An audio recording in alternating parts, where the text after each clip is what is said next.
So hello everyone, welcome back to the channel. I hope you all are doing great. So हम आज की video में discuss करने वाले हैं हमारा next chapter which is our carbon and its compound. Complete chapter we are gonna discuss in this one shot. Okay, so before starting the chapter, if you are coming to the channel for the first time, make sure you subscribe to the channel and do hit the like button also for the video अगर आपको video अच्छी लगे तो. Okay, so सबसे पहले देखो एक carbon है क्या? कार्बन क्या है? आपका एक एलिमेंट है, यानी कि कार्बन एक as an elemental form and उसके कंपाउंड्स को हमने अब डिस्कस करना है. तो कार्बन है क्या? एलिमेंट है. और हमारे सारे एलिमेंट्स हमारे कहाँ पे प्लेस्ड होते हैं? हमारे पीरियोडिक टेबल के अंदर.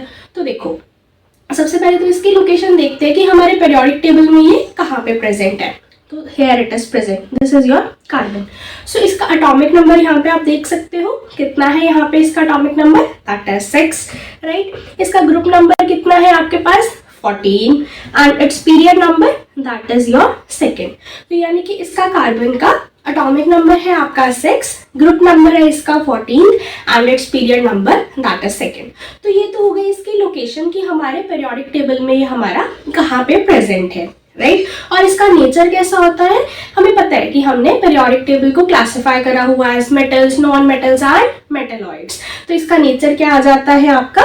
It is a non metal. So यहाँ पे आप देख सकते हो ये आपका हाईलाइटेड है और यहाँ पे all green one are your non metals. So carbon non metal है जिसकी सारी प्रॉपर्टीज नॉन मेटल्स जैसी होंगी, जो कि हमने हमारी पिछली वीडियो में ऑलरेडी देख चुके हैं हम लोग. अगर आपको जानना है नॉन मेटल्स क्या होते हैं तो आप पिछली वीडियो को रेफर कर सकते हो. ओके, सो चलते हैं कार्बन की तरफ. सो कार्बन हमें पता चल गया कि इसका एटॉमिक नंबर कितना है? 6. तो अगर किसी का एटॉमिक नंबर मुझे पता चल जाए किसी एलिमेंट का, तो मैं उससे और क्या इंटरप्रेट कर सकती हूँ? तो देखो जितना इसका एटॉमिक नंबर होता है उतने ही इसके equal to number of electrons और प्रोटॉन्स का नंबर भी उतना ही होता है, राइट. तो यानी कि हमारा जो कार्बन है उसके आउटर मोस्ट शेल्स में जो न्यूक्लियस के जो बाहर शेल्स प्रेजेंट है जिसके अंदर हमारे इलेक्ट्रॉन्स रिवॉल्व करते हैं, उनका नंबर कितना होगा? आपका 6, राइट. और प्रोटॉन्स भी कितने हैं जो कि न्यूक्लियस के अंदर प्रेजेंट है? वो क्या है आपके?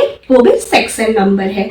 और प्रोटॉन्स के साथ हमारे न्यूक्लियस में कौन प्रेजेंट होता है? आपके न्यूट्रॉन्स. और न्यूट्रॉन्स किसके इक्वल आएंगे? देखो इसका मास नंबर देखो. पहले तो मास नंबर है इसका 12. तो मास नंबर अगर इसका 12 है, this is equal to the sum of protons plus the neutrons. यानी जितने प्रोटॉन्स और न्यूट्रॉन्स इकट्ठे उन दोनों का जो सम होता है वो आपका मास नंबर के इक्वल है. अब मुझे इसका मास नंबर पता है कि ये 12 के इक्वल है. प्रोटॉन्स मेरे यहाँ पे मैंने देख लिया एटॉमिक नंबर के इक्वल आते हैं, वो आपके 6 है. तो मेरे इसको मैं इक्वेट कर सकती हूँ यहाँ से न्यूट्रॉन्स को फाइंड आउट करने के लिए. तो दैट मीन्स न्यूट्रॉन्स कितने हैं मेरे? 12 minus 6 that is equal to your 6. So यहाँ से आप देख सकते हो ये पॉइंट्स हाईलाइटेड है कि आपके कार्बन के अंदर 6 इलेक्ट्रॉन्स है, 6 ही प्रोटॉन्स है और 6 ही आपके क्या प्रेजेंट है? न्यूट्रॉन्स प्रेजेंट है. ओके, सो अब हमें इलेक्ट्रॉन्स को बिठाना होता है न्यूक्लियस. जैसे आपके एलिमेंट को कैसे रिप्रेजेंट करते हो आपके बोहर के मॉडल के अकॉर्डिंग कि सेंटर में उसके क्या प्रेजेंट होता है? आपका nucleus. Outer most shells present है, ठीक है. तो आपको इसको इलेक्ट्रॉन्स को कैसे बिठाते हो? 2, 8, 18 जैसे मैजिक नंबर के अकॉर्डिंगली आप चलते हैं. यानी कि हमारे जो फर्स्ट शेल है उसके अंदर कितने इलेक्ट्रॉन्स बैठेंगे? आपके 2 इलेक्ट्रॉन्स, राइट. और उसके बाद आपके पास 6 में से 2 चले गए. कितने इलेक्ट्रॉन्स को और बिठाना है? मुझे 4 को और बिठाना है. तो इसीलिए मेरे सेकंड वाले शेल में कितने आ जाएंगे? 4 इलेक्ट्रॉन्स. आ तो 8 सकते थे बट उसके पास अभी है ही टोटल 6, तो उससे ज्यादा वो बिठा ही नहीं सकता किसी को. तो 2 तो उसने पहले शेल में बिठा दिए और 4 जो बचे हुए थे वो इसने अपने सेकंड शेल में आपको बिठा दिया. Okay, so this is about it's basics. तो अब हम देखते हैं कि कार्बन ही क्यों, इतने सारे एलिमेंट्स हैं पीरियोडिक टेबल में, कार्बन को ही क्यों उठाया? ऐसा उसमें था क्या, है ना? उसको भी तो देखते हैं कि बाकियों के साथ नाइंसाफी क्यों हो गई है. कार्बन को इतनी प्रेफरेंस दे रहे हो भाई. कार्बन कहता भैया मेरी ना सिर्फ एलिमेंटल फॉर्म की, यानी मैं जिस एलिमेंट के फॉर्म में एग्जिस्ट कर रहा हूँ मेरी सिर्फ एलिमेंटल फॉर्म ही नहीं, मैं दूसरे एलिमेंट्स के साथ भी कंबाइन करके आपको डिफरेंट कंपाउंड्स दे सकता हूँ. जैसे कि आप कार्बोनेट्स देख लो, कार्बोक्सिलिक एसिड देख लो और भी बहुत सारे कंपाउंड्स. तो ये था कार्बन के अंदर खासियत। वो बोलता हाँ भाई एक डॉन की तरह एक्ट कर रहा है। वो बोलता कि ना सिर्फ मेरी एलिमेंटल फॉर्म, ना कि मतलब कार्बन अकेला ही नहीं, सिर्फ वो बाकियों के साथ मिलके भी बहुत सारे कंपाउंड्स बना सकता है। तो ये उसकी, इसीलिए हमने कार्बन को स्टडी करना जरूरी समझा, क्योंकि कोई चीज है जो कि एक बहुत ज्यादा इंपॉर्टेंट रोल प्ले कर रही है, इतने कंपाउंड्स दे रही है, उसी को तो स्टडी करेंगे हम, राइट। सो कार्बन है इसका। अब हमारे अर्थ क्रस्ट में ये कितना है, इसकी अमाउंट है सिर्फ 0.02%। और अब एटमॉस्फेयर में अपने कार्बन डाइऑक्साइड प्रेजेंट होती है, तो कार्बन डाइऑक्साइड की अमाउंट कितनी है आपकी 0.03%। तो अब आप सोच रहे होगे कि इतनी तो कम अमाउंट में प्रेजेंट है, बट कि फिर भी हम पूरा चैप्टर बना दिया इसके लिए, बट नहीं, इसके और भी डिफरेंट कंपाउंड से बना सकता है। तो इसकी अपनी अच्छी खासी इसने धौस जमा रखी है, ठीक है। तो ये अब डेली लाइफ में एग्जांपल्स देख लो इसकी।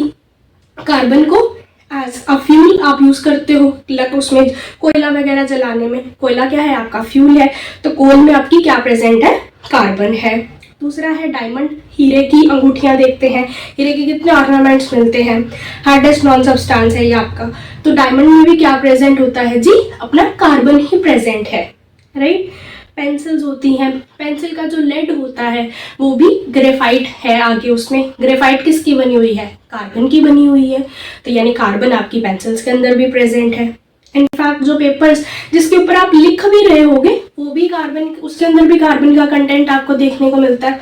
आप खाना खाते हो जो, उसके अंदर भी कार्बन है भाई। कार्बन कहाँ नहीं छोड़ा उसने, देखो कार्बोहाइड्रेट्स है, हम खाना खाते हैं कार्बोहाइड्रेट्स खाते हैं, ये कार्बोहाइड्रेट्स का ग्लूकोज का मॉलिक्यूल है, उसके अंदर भी क्या प्रेजेंट है, अपनी कार्बन प्रेजेंट है भाई जी।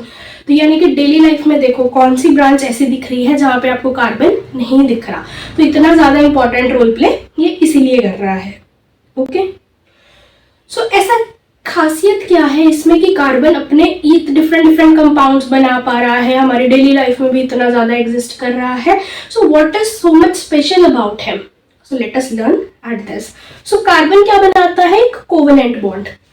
अब देखो कोवेलेंट बॉन्ड क्या होता है, हमने पिछली वीडियोस में देखा है आयनिक बॉन्ड, जो कि क्या था आपके इलेक्ट्रॉन के ट्रांसफर करने से बन रहा था।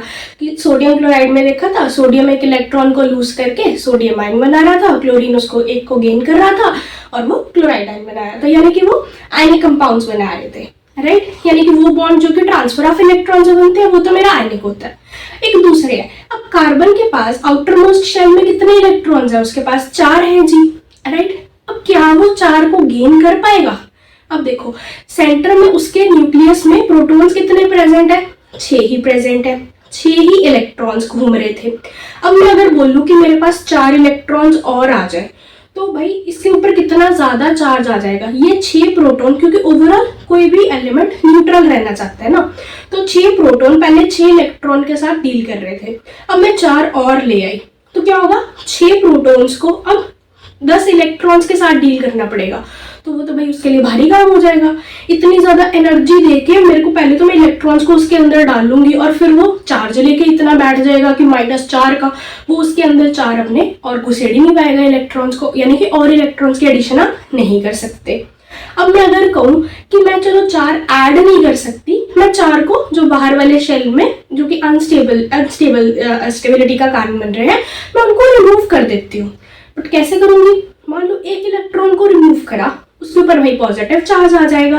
अब क्या है, 6 इलेक्ट्रॉन्स जो थे वो 6 प्रोटॉन्स जो थे वो 5 इलेक्ट्रॉन्स को अब हैंडल कर सकते हैं। अंदर पॉजिटिव चार्ज बहुत ही ज्यादा है, क्योंकि एक इलेक्ट्रॉन को रिमूव कर दिया, अब अंदर वाला नंबर तो ज्यादा है ना, तो वो उसको अट्रैक्शन दिखा देंगे, तो ज्यादा अट्रैक्शन मिल रही है। अब मैं चाहती हूँ कि मैं दूसरा इलेक्ट्रॉन भी निकाल लूँ उसके अंदर से, तो ये पुल कितना ज्यादा उसके अंदर उसको स्ट्रांगली इंटरेक्शन, पहले ही इलेक्ट्रॉन को अंदर वाले प्रोटॉन्स इतनी दे रहे होंगे कि आप उन इलेक्ट्रॉन्स को निकाल ही नहीं पाओगे, क्योंकि आयनाइजेशन एनर्जी जो कि एनर्जी रिक्वायर्ड होती है रिमूव करने के लिए, वो इतनी लग जाएगी आपकी कि आपका वो कंपाउंड जो है बनेगा वो स्टेबल ही नहीं बनेगा। हम चाहते हैं ना कि किसी चीज को भी बना रहे हैं वो इफेक्टिवली बन जाए, कम खर्चे में बने, इसमें तो एनर्जी इतनी खर्च हो जाएगी, तो वो चीज स्टेबल ही नहीं बनेगी आपके पास। तो यानी कि तो इसीलिए वो कार्बन क्या बोलता कि ना तो मैं भाई 4 अपने दे सकता हूँ, ना मैं 4 ले सकता हूँ, क्योंकि लेकर भी मेरा काम खराब है और देकर भी मेरा काम खराब है। तो वो कहता कि मैं ना शेयरिंग कर लेता हूँ इलेक्ट्रॉन्स की। ओके तो कार्बन कैसे बनाता है बॉन्ड? कोवेलेंट बॉन्ड उसको बोलते हैं, जो बॉन्ड आपका शेयरिंग ऑफ इलेक्ट्रॉन से बनता है।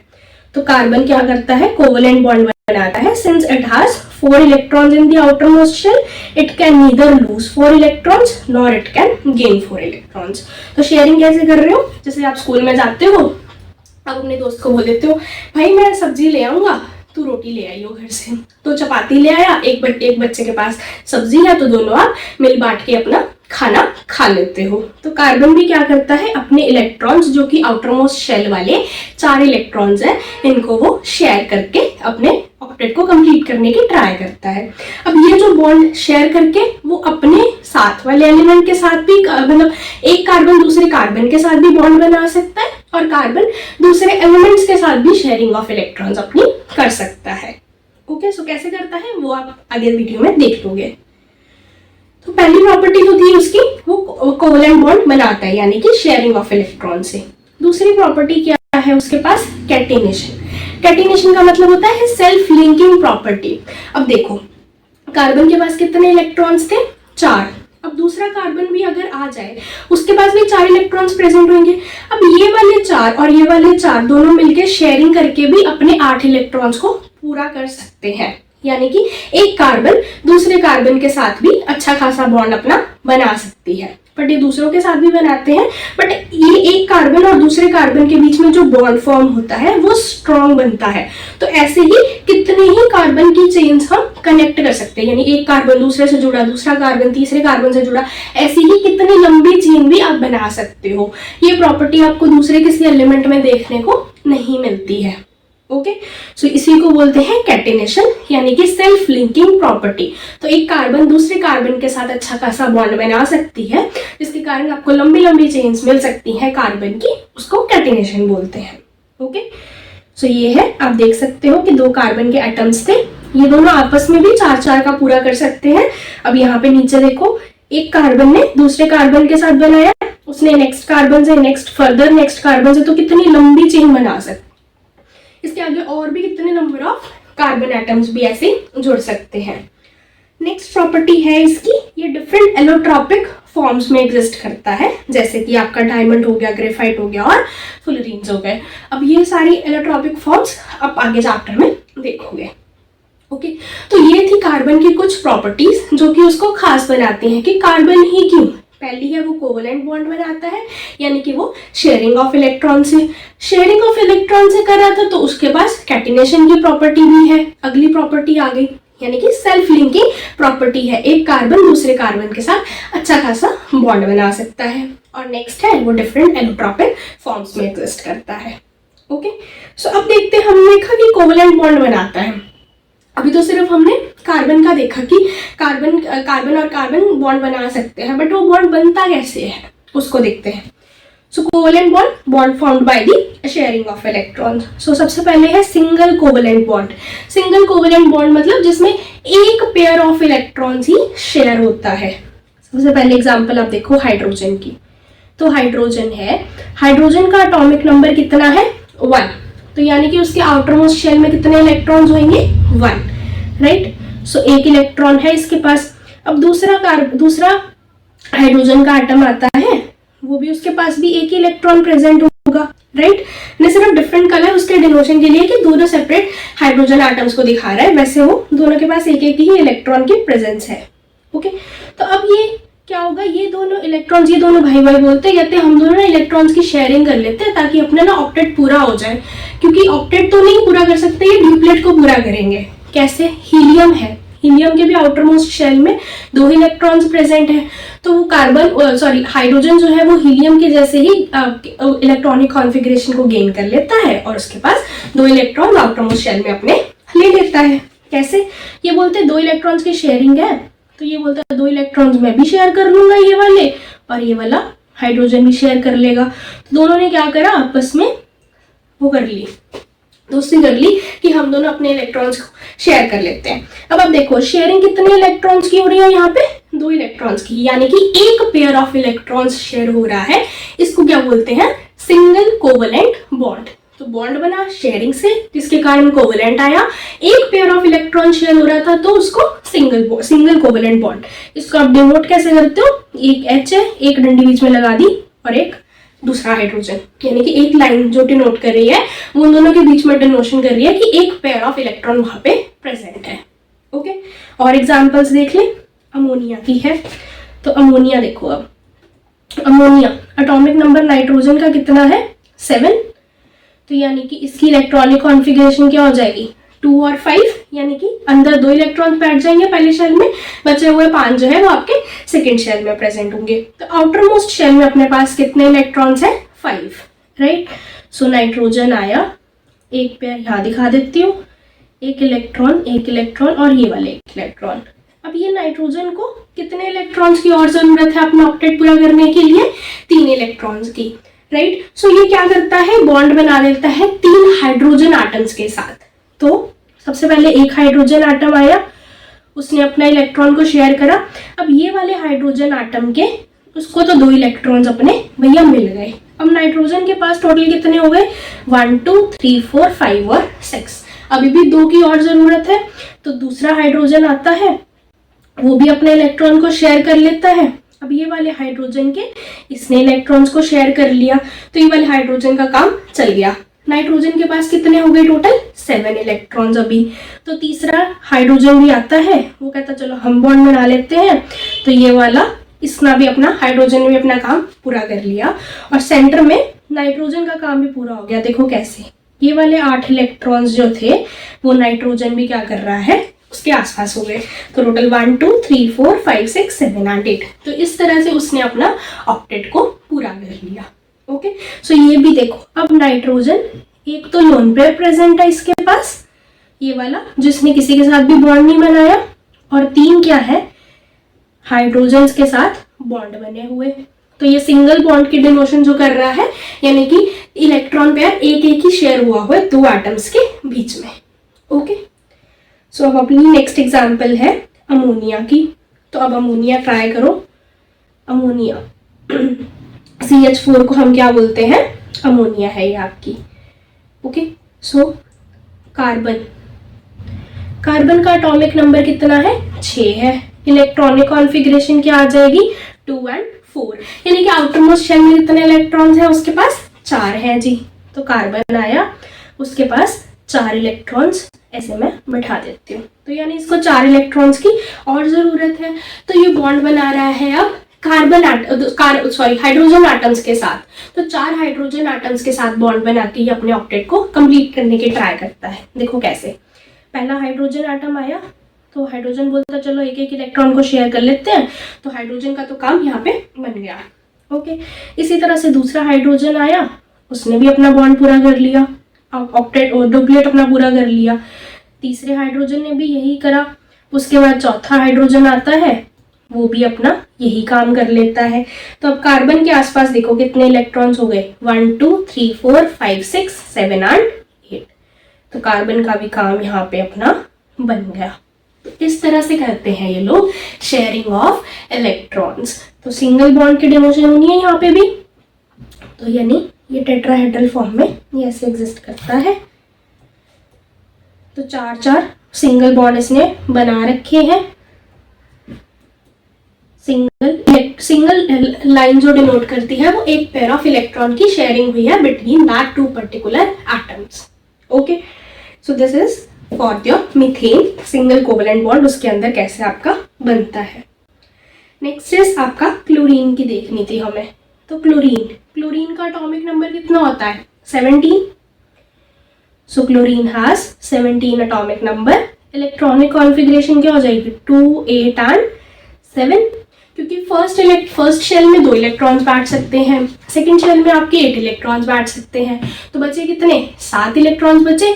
इसको 1 इलेक्ट्रॉन की और जरूरत है, तो वो बोलता है दूसरे वाले क्लोरीन को ही कि आजा चलो बॉन्ड बना लेते हैं। तो इसके पास कितने हैं, 7 इलेक्ट्रॉन्स हैं। देखो 6 और 7, तो ये इसके 7 इलेक्ट्रॉन्स हैं। दूसरा वाला क्लोरीन का एटम भी आता है, 1 इलेक्ट्रॉन, 2 3 4 5 6 एंड 7। तो ये बोलते हैं हम ना एक एक इलेक्ट्रॉन को शेयर कर लेते हैं। तो ये वाले क्लोरीन के पास भी कितने हो गए 8 इलेक्ट्रॉन्स, और ये वाले क्लोरीन के पास भी कितने हो गए 8 इलेक्ट्रॉन्स। तो दोनों ने अपने ऑक्टेट को क्या कर लिया, अब पूरा कर लिया। तो इनके बीच में सिंगल बॉन्ड आ जाएगा which is denoted with the single line. Okay, so इस तरह से बनते हैं आपके सिंगल कोवेलेंट बॉन्ड्स जिसमें एक पेयर ऑफ इलेक्ट्रॉन्स की क्या होती है, आपकी शेयरिंग होती है। ओके, सो अब हम देखते हैं डबल कोवेलेंट बॉन्ड। अब सिंगल में तो मेरा एक इलेक्ट्रॉन पेयर शेयर हो रहा था, डबल में कितने होंगे 2 इलेक्ट्रॉन पेयर, यानी कि 4 इलेक्ट्रॉन्स इन टोटल शेयरिंग में होंगे। कैसे, देखो सबसे पहले है आपका ऑक्सीजन आटम। ऑक्सीजन का एटॉमिक नंबर कितना होता है 8। सो इलेक्ट्रॉनिक कॉन्फ़िगरेशन कितनी आ गई 2 और 6। तो आउटर मोस्ट शेल में कितने इलेक्ट्रॉन्स प्रेजेंट है, इसके पास 6 इलेक्ट्रॉन्स प्रेजेंट है। इसको कितनों की और जरूरत है, 2 की और जरूरत है। दूसरे वाला ऑक्सीजन एटम भी आया, उसके पास भी ऐसे ही 6 इलेक्ट्रॉन्स प्रेजेंट थे। तो वो बोलते हम ना एक एक पेयर ऑफ इलेक्ट्रॉन्स अपना अपना शेयर कर लेते हैं। जैसे कि ये दोनों ऑक्सीजन के एटम, इस ऑक्सीजन एटम के ये दोनों इलेक्ट्रॉन्स और इस ऑक्सीजन एटम के ये वाले दोनों इलेक्ट्रॉन्स। तो बोलता हम शेयर ऐसे कर लेते हैं, ये देखो ऐसे कि यानी 4 इलेक्ट्रॉन्स की हम शेयरिंग कर लेते हैं। 2 तू दे दे, 2 मैं दे देता हूँ। तो यानी म्यूचुअली शेयरिंग ऑफ इलेक्ट्रॉन से जो बॉन्ड बनाया वो आपका कोवेलेंट बॉन्ड बन गया। अब यहाँ पे 2 पेयर ऑफ इलेक्ट्रॉन्स की शेयरिंग हो रही है, यानी कि टोटल 4 इलेक्ट्रॉन्स की। तो क्या हो गया आपका डबल कोवेलेंट बॉन्ड। तो अब इसको डिनोट कैसे करेंगे, ऑक्सीजन। अब यहाँ पे 2 लाइंस ड्रॉ करोगे आप। 2 लाइंस का मतलब, एक लाइन का मतलब होता है 2 इलेक्ट्रॉन्स, राइट। तो टोटल 4 इलेक्ट्रॉन्स हो जाएंगे। 2 लाइंस मतलब 4 इलेक्ट्रॉन्स। ओके, अब इसी तरह से आप कार्बन डाइऑक्साइड का देख लो, CO2। तो कार्बन है, आउटर मोस्ट शेल में कितने इलेक्ट्रॉन्स लेके बैठा है 4, क्योंकि कार्बन का एटॉमिक नंबर है आपका 6। Electronic configuration will be 2 and 4। So 4 electrons हैं इसके पास, राइट। सो अब ऑक्सीजन आता है, ऑक्सीजन के पास कितने हैं 6 इलेक्ट्रॉन्स प्रेजेंट हैं। ओके, दूसरे ऑक्सीजन के पास भी कितने हैं 6 इलेक्ट्रॉन्स प्रेजेंट हैं। ओके, सो अब ये क्या करेंगे, अब कार्बन को कितनों की और जरूरत है 4 की। हर एक ऑक्सीजन एटम को कितने की जरूरत है 2-2 की, राइट। तो अब क्या होगा, ये वाला ऑक्सीजन एटम बोलता चलो मैं अपना एक पेयर ऑफ इलेक्ट्रॉन कार्बन तेरे को दे देता हूँ, तू भी मेरे को अपना एक पेयर ऑफ इलेक्ट्रॉन दे दे, मेरा काम बन जाएगा और तेरा भी कुछ हद तक हो जाएगा। तो एक ऑक्सीजन के साथ तो इसने ये बातचीत कर ली। अब दूसरे ऑक्सीजन के साथ भी वो सेम बात कर लेता है, और वो बोलता है, ऑक्सीजन बोलता है मेरे 8 इलेक्ट्रॉन्स पूरे हो जाएंगे। कार्बन बोलता है चलो ठीक है, 4 तो मेरे पास थे ही और 4 मेरे को 2-2 उन्होंने दे दिए। ये देखो इसके पास भी कितने हो गए outer most 8 electrons, 1 2 3 4 5 6 7 8। And oxygen के भी पास 1 2 3 4 5 6 एंड 7 8। इस ऑक्सीजन के पास भी 1 2 3 4 5 6 एंड 7 8। यानी हर एक का ऑक्टेट क्या हो गया, अब आपका कंप्लीट हो गया, राइट। तो इसको आप डिनोट कैसे करोगे, अब 2 पेयर ऑफ इलेक्ट्रॉन्स की शेयरिंग हो रही है तो डबल बॉन्ड से ऑक्सीजन के बीच में, दूसरे के साथ भी ऐसे ही। So this is your carbon dioxide. तो इस तरह से बनते हैं हमारे डबल कोवेलेंट बॉन्ड्स जिसमें हमारे 2 इलेक्ट्रॉन पेयर्स की क्या होती है, आपकी शेयरिंग होती है। यानी कि टोटल 4 इलेक्ट्रॉन्स आपस में वो शेयर करते हैं। 2 एक देता है, 2 दूसरे, एक एलिमेंट 2 देता है, दूसरा भी एलिमेंट आपको 2 इलेक्ट्रॉन देता है। ओके, सब देखते हैं और कौन सा बॉन्ड बन सकता है आपका, जो कि है आपका ट्रिपल कोवेलेंट बॉन्ड, राइट। तो अब इसको देखते हैं। अब नाइट्रोजन और दूसरे नाइट्रोजन के बीच में ट्रिपल बॉन्ड की फॉर्मेशन होती है। कैसे, नाइट्रोजन का एटॉमिक नंबर है आपका 7, आउटर मोस्ट शेल में कितने इलेक्ट्रॉन्स हैं 5। क्या है 2 एंड 5, एटॉमिक नंबर इज 7। तो आउटर मोस्ट शेल में कितने इलेक्ट्रॉन्स प्रेजेंट हैं इसके पास 5। तो 3 इलेक्ट्रॉन्स मैं यहाँ दिखा देती हूँ और 2 वहां पे। दूसरा भी नाइट्रोजन आता है, इसके पास भी 5 इलेक्ट्रॉन्स ही प्रेजेंट है। अब देखो हर एक को कितने कितनों की इलेक्ट्रॉन्स की जरूरत है, 3-3 की और जरूरत है, राइट। तो ये नाइट्रोजन कहता चलो अपन शेयरिंग कर लेते हैं 3-3 इलेक्ट्रॉन्स को देके। तो यहाँ पे आपका और मेरा ऑक्टेट पूरा हो जाएगा। देखो इस नाइट्रोजन के पास टोटल पहले तो 2 इलेक्ट्रॉन्स ये अनपेयर्ड वाले बचे हुए, 3 अपने थे इसके और 3 इसने साथ वाले के साथ शेयर कर लिए, तो टोटल कितने हो गए इसके पास 6 इन टोटल, जो आपके सर्कल में है, और 2 लोन पेयर के फॉर्म में जो प्रेजेंट है। दूसरे का में भी क्या होगा, उसके 8 इलेक्ट्रॉन्स पूरे हो जाएंगे, 6 तो ये वाले जो शेयरिंग में है और एक लोन पेयर प्रेजेंट है। तो डिनोट कैसे करोगे, nitrogen, triple bond nitrogen. Okay, so 3 lines का मतलब 3 इलेक्ट्रॉन पेयर्स की शेयरिंग हुई, टोटल 6 इलेक्ट्रॉन्स शेयर हो रहे हैं, 3 एक दे रहा है, 3 दूसरे दे रहा है। Okay, so this is about your covalent bonds. अब बॉन्ड बन गए तो इनकी प्रॉपर्टीज कैसी होती हैं, राइट? जैसे हमने पिछली वीडियो में आयनिक कंपाउंड्स बनाए थे, तो उनकी प्रॉपर्टीज देखी थी, यानी उनका melting point, boiling point, nature कैसा है, एग्जिस्ट कैसे करते हैं, वो सब हमने देखा था। तो अब हम कोवेलेंट कंपाउंड्स की भी वैसे ही देखते हैं। ये जनरली आपको लिक्विड या गैसियस स्टेट में देखने को मिलते हैं कोवेलेंट कंपाउंड्स जो होते हैं। ओके, ये जो है insoluble in the polar solvents, ये पोलर सॉल्वेंट जैसे कि आपका वाटर हो गया, अमोनिया हो गया, उसके अंदर ये आपके डिसॉल्व नहीं करते। Okay, they are soluble in organic solvent, जैसे कि आपका बेंजीन हो गया, टॉलुइन हो गया, CCl4 हो गया, ये सारे क्या है आपके ऑर्गेनिक सॉल्वेंट्स। उनके अंदर आपके कोवेलेंट कंपाउंड्स क्या करते हैं, इजीली डिसॉल्व कर सकते हैं।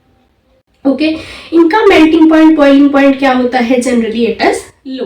आयनिक कंपाउंड्स का जनरली हाई होता है because of strong intermolecular forces of interaction between them, but covalent compounds का क्या होता है, वीक होता है। ऐसा क्यों, क्योंकि जो इंटरमोलिकुलर फोर्सेज होती हैं वो आपकी वीक होती हैं, यानी कि एक कोवेलेंट कंपाउंड और दूसरे कोवेलेंट कंपाउंड के अंदर जो फोर्सेस प्रेजेंट है, इंटरमोलिकुलर फोर्सेस जिनको बोलते हैं, वो है आपकी वीक। यानी कि अगर एक मान लो ये वाला मीथेन का मॉलिक्यूल है, दूसरा मीथेन का मॉलिक्यूल है, इनके बीच में अगर कोई इंटरैक्शन प्रेजेंट है बीच में, तो ये वीक है। मैं थोड़ी सी भी हीट दूंगी, ये वाला मेरी इंटरैक्शन टूट सकती है, तो that is why they have, तो इजीली टूट सकती है, तो मतलब वो इजीली अपने अलग अलग हो जाएंगे, तो मेल्टिंग उनकी जल्दी हो जाएगी। तो it is because their intermolecular forces are weak among the molecules. Okay, they do not conduct electricity, electricity को कंडक्ट नहीं करते। इलेक्ट्रिसिटी कंडक्ट ही कब होती है, जब उसके अंदर चार्ज स्पीशीज प्रेजेंट होती हैं। अब इनके अंदर कोई आयन बन ही नहीं रहा, सिर्फ शेयरिंग ऑफ इलेक्ट्रॉन्स हो रही है, तो इलेक्ट्रिसिटी को ये कंडक्ट नहीं कर सकते। Okay, next is polar covalent bonds. Polar covalent bonds का मतलब होता है ऐसा बॉन्ड जिनके अंदर मान लो 2 एलिमेंट्स ने जो बॉन्ड बनाया है ना, उनकी इलेक्ट्रोनेगेटिविटी में बहुत ही डिफरेंस होता है।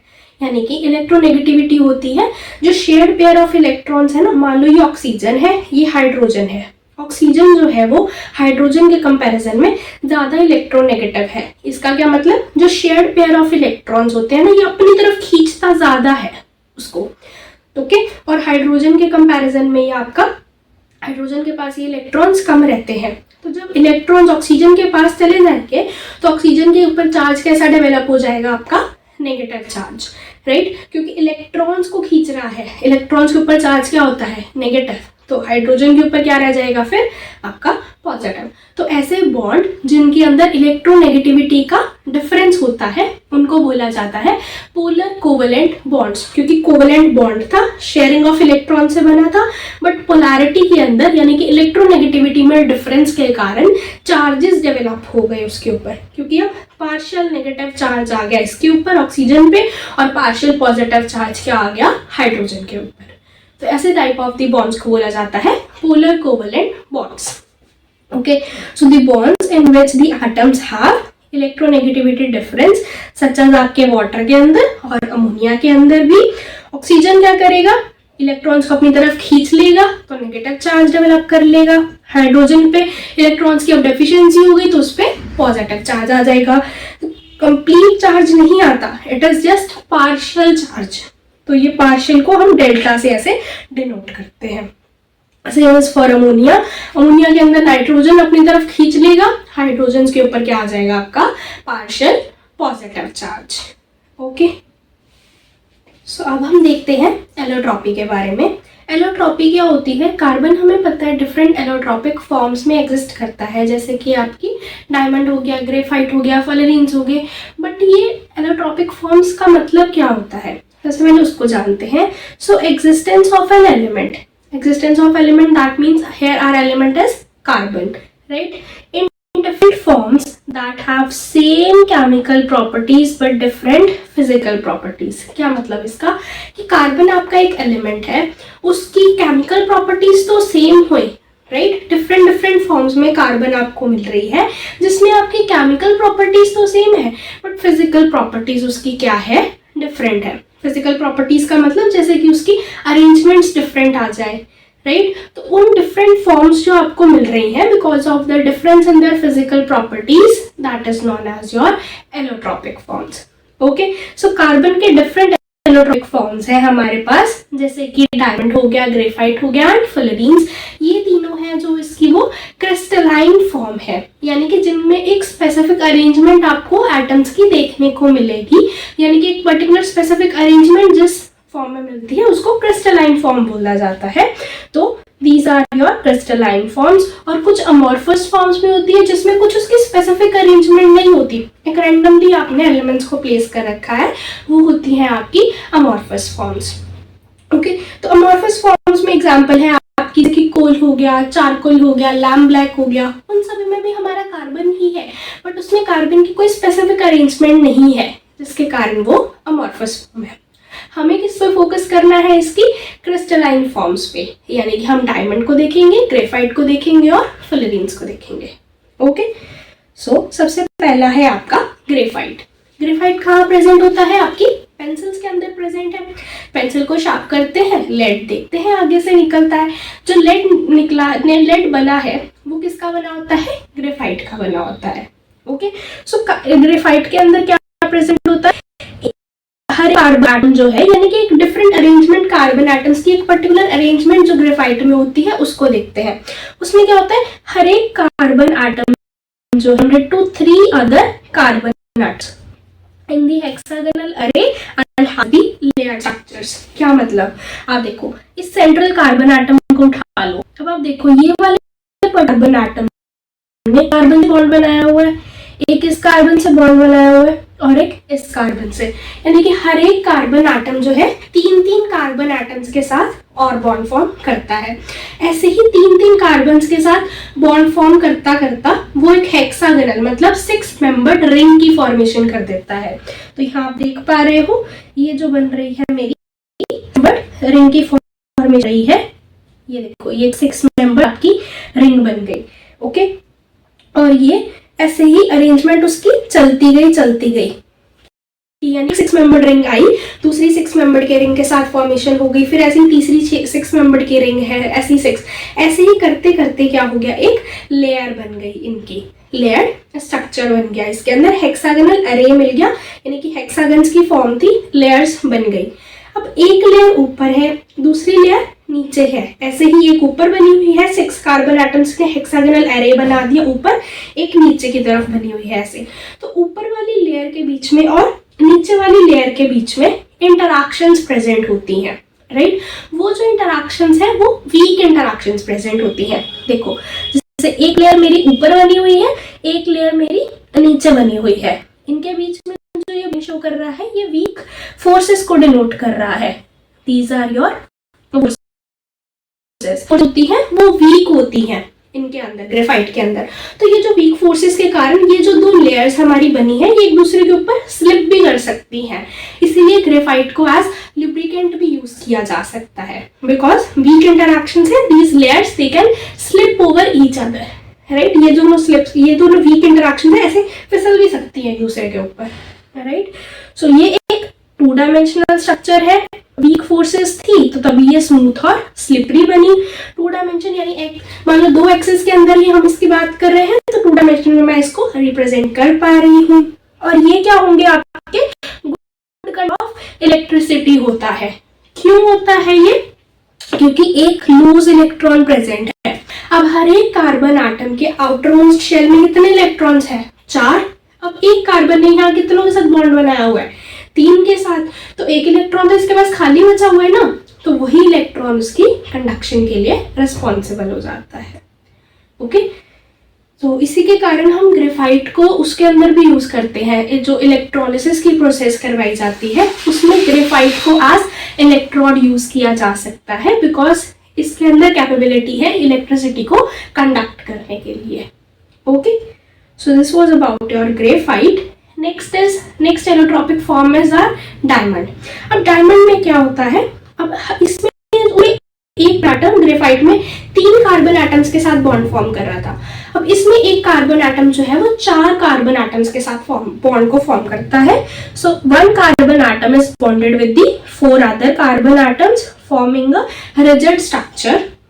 सो सी हियर, ये वाले कार्बन एटम को देखते हो। Okay, so this is your carbon atom. अब इस कार्बन एटम की बॉन्डिंग ऊपर वाले का भी है, इधर वाले के साथ भी है, इधर वाले के साथ भी है, इधर वाले के साथ भी है। ऐसे ही हर एक कार्बन एटम जो है वो 4 कार्बन एटम्स के साथ और बॉन्ड फॉर्म करता जाता है और एक रिजिड स्ट्रक्चर उसको मिल जाती है। So diamond is known substance, we already know this thing, right. ये सबसे हार्डेस्ट नेचुरली अकरिंग सब्सटेंस है आपका diamond, poor conductor of electricity.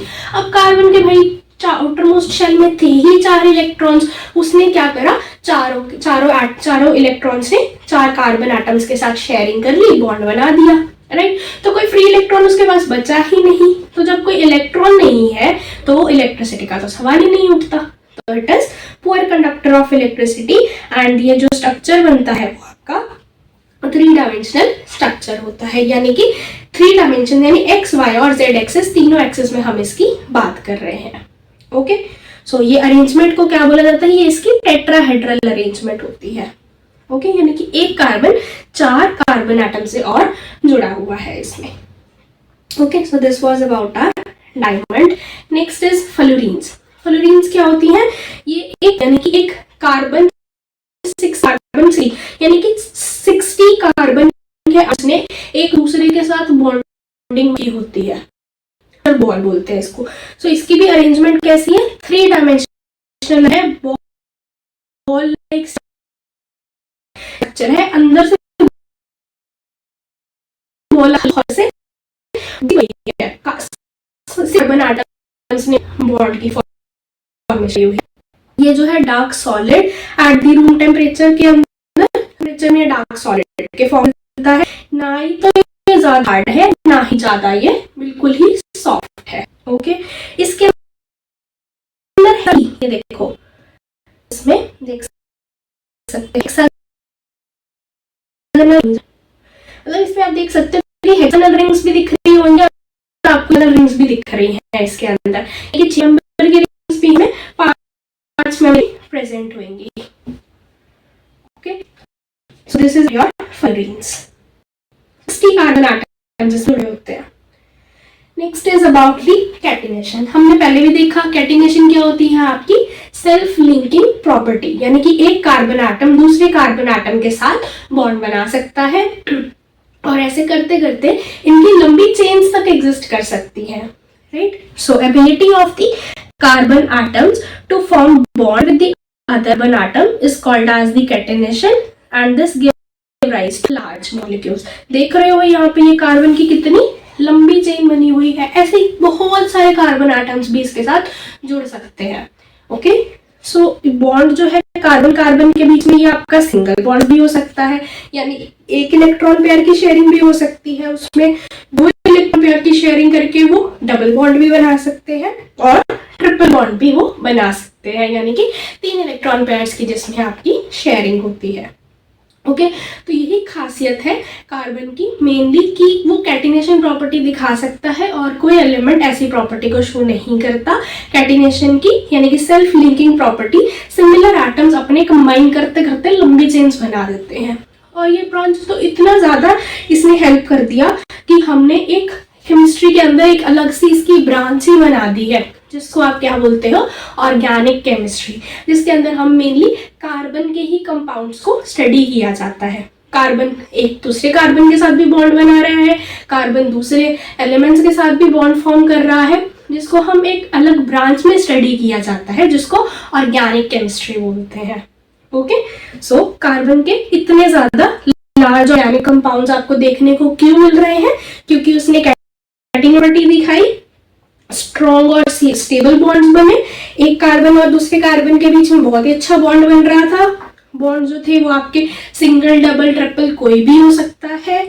Carbon की टेट्रावेलेंसी है, यानी कि वो 4 एटम्स के साथ या 4 बॉन्ड बना सकता है, राइट। सो ये जो बॉन्ड एटम्स के साथ भी बन सकता है, जैसे कि आपकी हाइड्रोजन होगी, नाइट्रोजन होगी, ऑक्सीजन, फास्फोरस और सल्फर और एक्सेट्रा। ओके, तो यानी कार्बन ना सिर्फ दूसरे कार्बन के साथ पर दूसरे एलिमेंट्स के साथ भी बॉन्ड फॉर्म कर सकता है, और इसी को ही हम एक अलग ब्रांच में स्टडी किया जाता है जिसको आप ऑर्गेनिक केमिस्ट्री बोलते हो। Okay, next is hydrocarbons.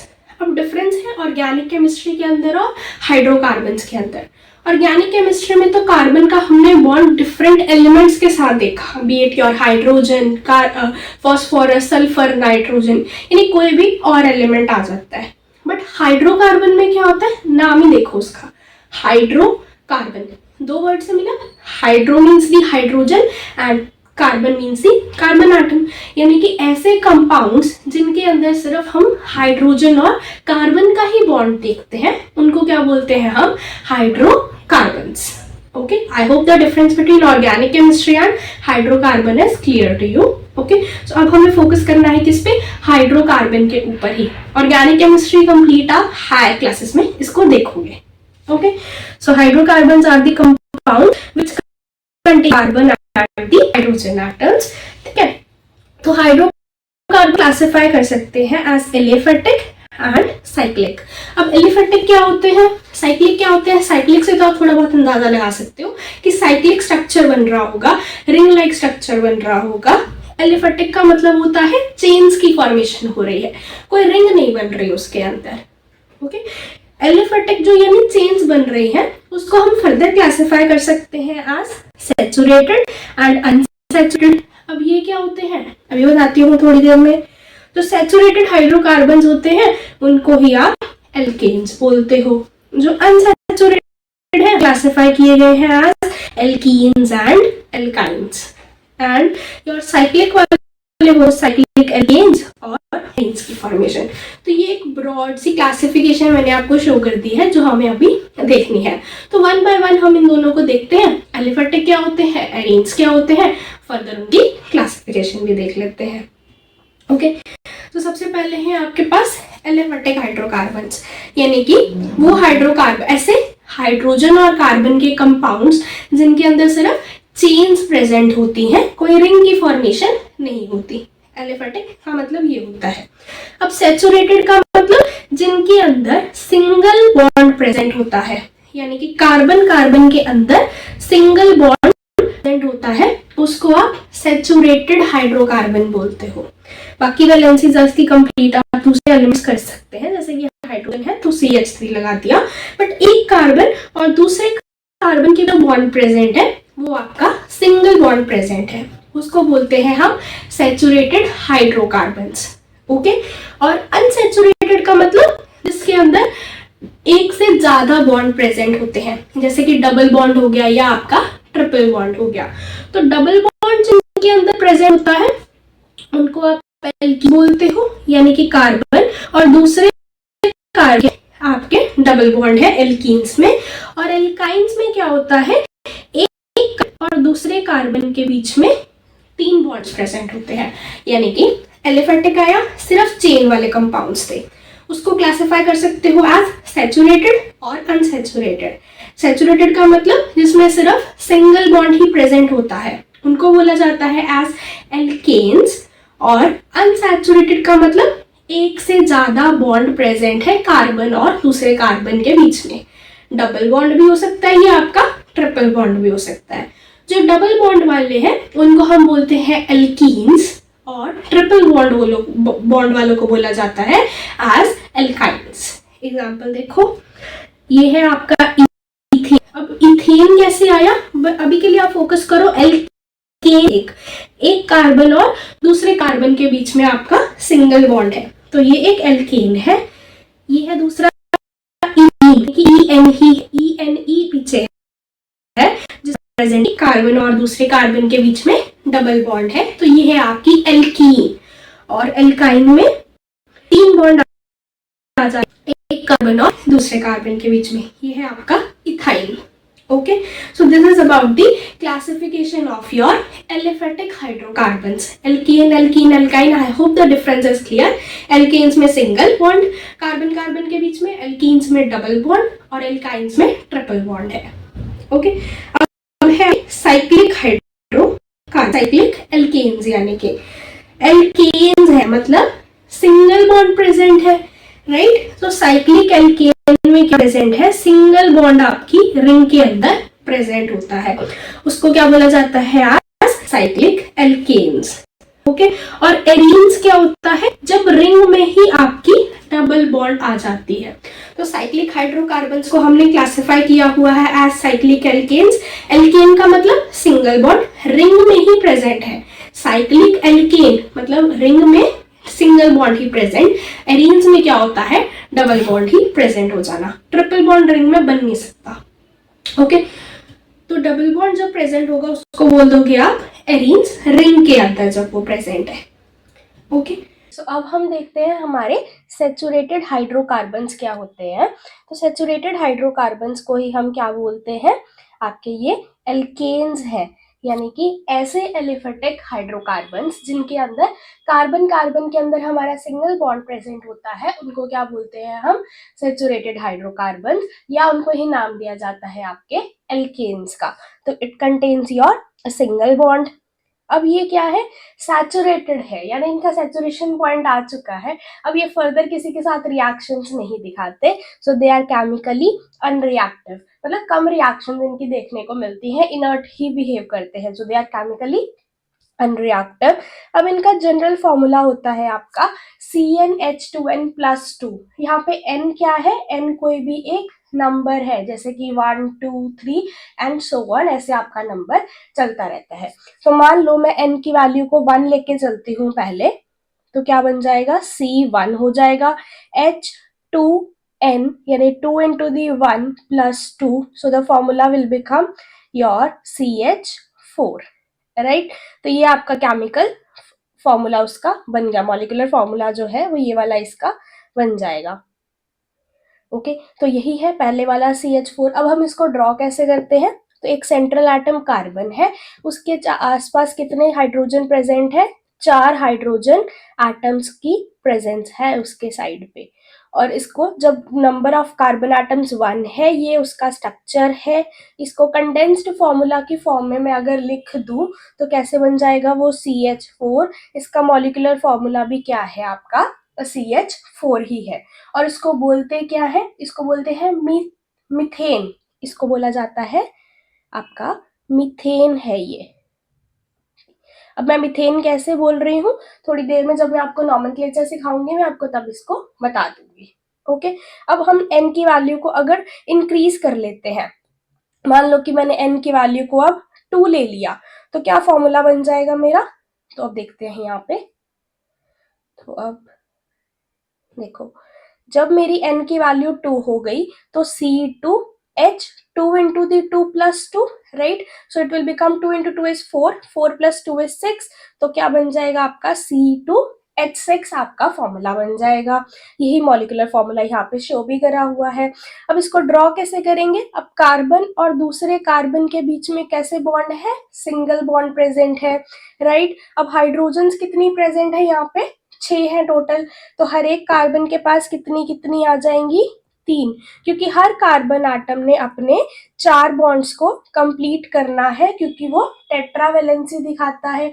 Outer most shell में है ही 4 इलेक्ट्रॉन्स, तो 4 बॉन्ड ही शेयर करने हैं उसने. तो अब देखो, अब यहाँ पे 4 बॉन्ड इस कार्बन के भी बन गए, पहले वाले के भी, दूसरे वाले के भी आपके 4 बॉन्ड बन गए.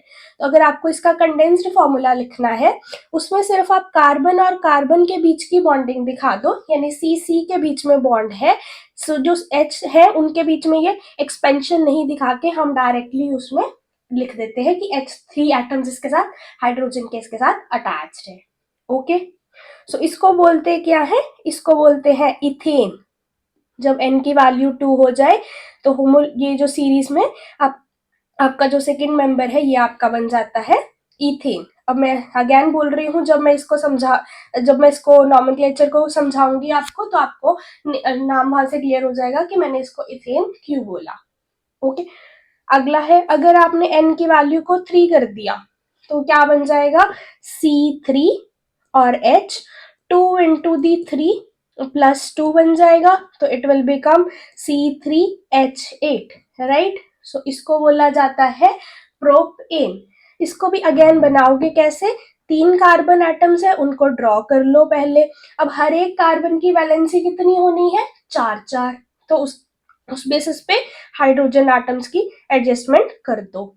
एक्सट्रीम्स वालों पे 3 3 आ रहे हैं हाइड्रोजन आपके, और जो सेंटर में कार्बन प्रेजेंट है यहाँ देख लो उसमें 2 हाइड्रोजन प्रेजेंट है। इस तरह से इसको लिखा जाता है। आगे भी चलो, जब आप चलोगे, और जो 3 कार्बन एटम्स होते हैं इसको बोला जाता है एल्केन को बोलते हैं, इसके प्रोपेन बोला जाता है इसको। ओके, अगेन जब कार्बन की वैल्यू 4, कार्बन का नंबर को बढ़ा दोगे 4 कर लोगे तो फॉर्मूला बन जाएगा आपका C4H10। ये इसी में सब्सटीट्यूट करके देखना है बस आपको। और ऐसे ही कार्बन की टेट्रावैलेंसी को सेटिस्फाई करते हुए ये एक्सपैंडेड फॉर्मूला है और ये इसका कंडेंस्ड है। इसको बोलते हैं ब्यूटेन, इसको बोला जाता है आपका ब्यूटेन। पहले वाला था आपका methane, second is your ethane, third अगर 3 कार्बन है तो उसको बोलते हैं प्रोपेन। ओके, और ऐसे ही जब 5 जुड़ जाएंगे कार्बन तो उसको बोला जाता है पेंटेन। ओके, सो उसका फॉर्मूला बन जाएगा आपका C5H12। So this is about your saturated hydrocarbons which was your alkanes. तो अब आगे चलते हैं हमारे अनसैचुरेटेड हाइड्रोकार्बन्स की तरफ। अनसैचुरेटेड का मतलब उनके अंदर क्या प्रेजेंट है, डबल बॉन्ड हो सकता है या आपका ट्रिपल बॉन्ड प्रेजेंट हो सकता है, यानी एक से ज्यादा कार्बन कार्बन के बीच में बॉन्डिंग प्रेजेंट है, राइट। तो जब डबल बॉन्ड प्रेजेंट होता है उसको क्या बोलते हैं हम, एल्कीन्स बोला जाता है। सो इनके बीच में क्या होगा आपका डबल बॉन्ड। इसका जनरल फॉर्मूला है आपका CnH2n, उसमें CnH2n प्लस 2 था, इसका है CnH2n। आपको फॉर्मूला याद करना है, right. They are chemically reactive as compare to the alkanes. ये मैं अभी बताती हूँ, पहले हम इसके नॉर्मल वो देख लेते हैं, सीरीज को देख लेते हैं। जब मैंने n की वैल्यू, अब देखो 2 कार्बन एटम्स के बीच में मेरे को डबल बॉन्ड जब प्रेजेंट होगा तो वो क्या होगा आपका एल्कीन कहलाएगा। तो यानी कि पहला मेंबर जो हमारी एल्कीन सीरीज में होगा उसमें कम से कम 2 कार्बन एटम तो होंगे ही, राइट, क्योंकि 2 कार्बन के बीच में ही डबल बॉन्ड आ सकता है। तो उसी को बोला जाता है इथीन, यानी कि पहले 2 कार्बन होंगे और H 2 इंटू दी 2 क्या बन जाएगा आपका C2H4। बनाओगे कैसे, एक कार्बन है दूसरी कार्बन के बीच में डबल बॉन्ड है दोनों के बीच में, अब 4 हाइड्रोजन्स बिठाने हैं तो साइड्स पे 2 2 हाइड्रोजन दोनों कार्बन को मिल जाएंगे। अब एक कार्बन 4 ही बॉन्ड बना सकती है, तो देख सकते हो इस कार्बन ने एक एक सिंगल बॉन्ड बनाया 2 हाइड्रोजन एटम्स के साथ, एक सिग्मा बॉन्ड बनाती है वो एक कार्बन के साथ, और दूसरा डबल बॉन्ड उसने बनाया वो दूसरे कार्बन के साथ। यानी कि देखो ये 2 कार्बन के बीच में डबल बॉन्ड आ गया, इस वाले कार्बन ने अपने ऐसे 4 बॉन्ड्स पूरे करे हुए, same goes for the other one. Okay, so दोनों ऐसे अपने 4 4 बॉन्ड्स को कंप्लीट कर लेते हैं। ओके, अब हम अगर आगे बढ़ाते हैं, कार्बन के नंबर को इंक्रीज करो। अब कार्बन का नंबर 3 ले लेते हो जब आप, तो क्या बन जाएगा C3H, कितना बनेगा 6 बन जाएगा, राइट। तो C3H2 इंटू T3, सो क्या बन गया C3H6 बन जाएगा। यानी कि अब आपके कितने कार्बन है, 3 कार्बन है, पहले कार्बन और दूसरे कार्बन के बीच में है आपका डबल बॉन्ड। तो अब हर एक को कितने कितने 4 4 बॉन्ड बनाने हैं, तो पहले कार्बन ने अपने 2 बॉन्ड तो बना रखे हैं, तो कितने बॉन्ड और बनाएगा, ये 2 अपने। बीच वाले कार्बन ने अपने 3 बना रखे हैं जी, तो एक और बना लेगा। अब इसने एक ही बनाया हुआ है तो 3 और हाइड्रोजन आ जाएंगे। देख लो टोटल कार्बन का नंबर 3 ही है और हाइड्रोजन आपके 6 आ गए, और इसको बोलते क्या है आपका प्रोपीन बोलते हैं। अगेन इसको नाम कैसे दिया वो आप नॉमेनक्लेचर में सीख जाओगे। ऐसे ही जब आप इसको बढ़ाओगे तो C4H8 हो जाएगा, कार्बन कार्बन के बीच में डबल बॉन्ड आएगा, फिर 2 एक कार्बन अपने ऐसे ही जुड़ जाएंगे, जैसे कि 4 कार्बन आए पहले के बीच में डबल बॉन्ड आ गया, वैलेंसीज को बस आपको कंप्लीट करना है। ओके, तो इसको बोला जाता है ब्यूटीन। ब्यूटेन लिखा हुआ है यहाँ पे गलती से, तो ब्यूटीन आएगा यहाँ पे। Okay, so this is the unsaturated hydrocarbons which was your alkenes. अब यहाँ पे लिखा हुआ है ये केमिकली रिएक्टिव है, यानी कि दूसरे केमिकल स्पीशीज के साथ ही अपनी रिएक्शंस दिखा सकते हैं as compare to your alkanes. Alkanes क्या थे आपके? अनरिएक्टिव इन द नेचर थे। बट ये रिएक्टिव क्यों है? क्योंकि देखो, एक कार्बन और दूसरे कार्बन के बीच में जो बॉन्डिंग है वो दो उसमें बॉन्ड प्रेजेंट है, डबल बॉन्ड प्रेजेंट है। तो जो पहला बॉन्ड बना होता है दोनों कार्बन्स के बीच में जो बनता है उसको बोलते हैं हम सिग्मा बॉन्ड। वो आपके हेड ऑन ओवरलैप से मिलके बनता है। इसके बारे में डिटेल में तो आप हायर क्लासेस में सीखोगे, बट मैं क्विक ओवरव्यू सा दे देती हूँ एक इसका। तो पहला बॉन्ड जो बनता है वो हेड ऑन ओवरलैप से कार्बन कार्बन के ऑर्बिटल्स का बनता है, जो कि आपका स्ट्रॉन्ग बॉन्ड होता है।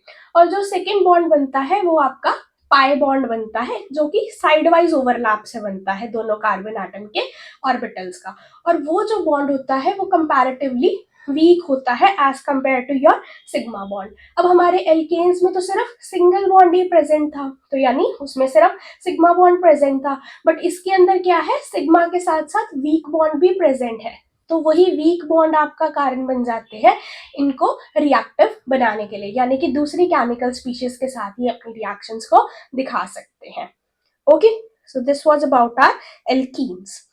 Next is about the alkynes. अब एक कार्बन और दूसरे कार्बन के अंदर अगर तीन बॉन्ड्स प्रेजेंट होते हैं, यानी कि ट्रिपल बॉन्ड प्रेजेंट है, तो उनको क्या बोलते हैं हम? एल्कीन्स। एल्काइंस बोलते हैं। So alkynes have the triple bond.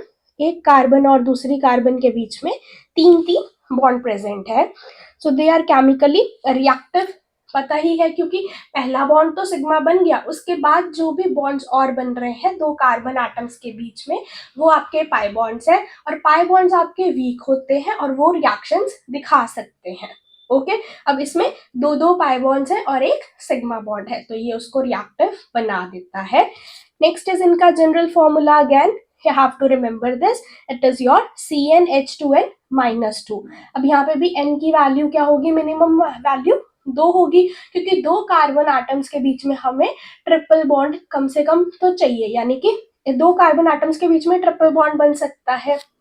Okay, सो पहले अगर आप 2 रखते हो तो H की वैल्यूज कितनी हो जाएगी? 2 into the 2 minus 2, right? So it will become your C2H2, और इसको बोला जाता है इथाइन बोलते हैं। बनाओगे कैसे? अब एक कार्बन दूसरी कार्बन के बीच में ट्रिपल बॉन्ड बना दिया। अब दो हाइड्रोजन एटम्स हैं। अब इस कार्बन ने अपने 3 बॉन्ड तो पहले ही बना लिए थे, एक और बनाएगा, वो हाइड्रोजन ने सेटिस्फाई कर दिया। Same goes for this side, इधर भी एक हाइड्रोजन आएगा और अपना बॉन्ड बना के उसके कार्बन के 4 बॉन्ड्स को वो कंप्लीट कर देगा। ओके, सो इसको बोलते हैं आपका इथाइन। ऐसे ही जब आप n की वैल्यू को 3 करोगे अब, तो क्या फॉर्मूला बन जाएगा आपके पास? C3H4। यहाँ बस n की वैल्यू को आपको सब्स्टिट्यूट करके देखना है। ओके, और जो बनेगा, पहले कार्बन और दूसरे कार्बन के बीच में आपने एक ट्रिपल बॉन्ड बना दिया, राइट? और तीसरे कार्बन एज इट इज, क्योंकि 3 कार्बन एटम्स की चेन है ना अभी, ये देखो, एक कार्बन और दूसरी कार्बन के बीच में 3 बॉन्ड आ गए, तो अब इसकी हाइड्रोजन लगा के वैलेंसीज को सेटिस्फाई कर दो। तो इसमें कितने बचेंगे? एक ही हाइड्रोजन की जगह है इसके पास एक की भी नहीं है, और इसके पास 3 की है। तो ये बन जाएगा आपका 3 कार्बन एटम्स के लिए, और इसको बोलते क्या है? प्रोपाइन बोलते हैं, राइट? Next is butyne. जब आप 4 कार्बन एटम्स कर दोगे तो C4H6 बन जाएगा, और उसको रिप्रेजेंट आप इस तरह से करोगे। देखो, 4 कार्बन एटम्स है, 1 2 3 और 4। पहले वाले के बीच में ट्रिपल बॉन्ड लगा दिया। अब वैलेंसीज को इसकी क्या कर दो? सेटिस्फाई कर दो। ओके, हर एक ने अपने 4 बॉन्ड्स को बनाना है।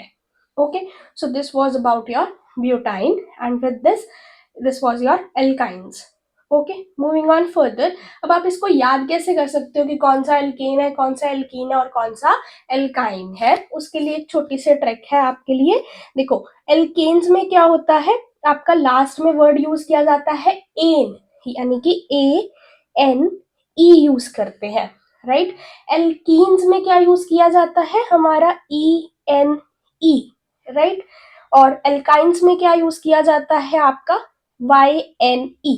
तो सभी में डिफरेंस कहाँ पे आ रहा है, सिर्फ इनके पहले वाले अल्फाबेट पे देखो, ए है, ई है और वाई है, यानी कि एन इन आइन में सिर्फ फर्स्ट वाले का डिफरेंस है। और इसको ही आप अल्फाबेटिकल ऑर्डर में अरेंज कर लो। सबसे पहले क्या आता है आपका ए आएगा इन तीनों में से, फिर आपका ई आएगा और फिर आपका वाई आएगा, राइट। तो जब ए आ रहा है तो वो बन जाएगा आपका एल्केन्स और उसमें बॉन्ड कितने होंगे आपके, एक ही होगा।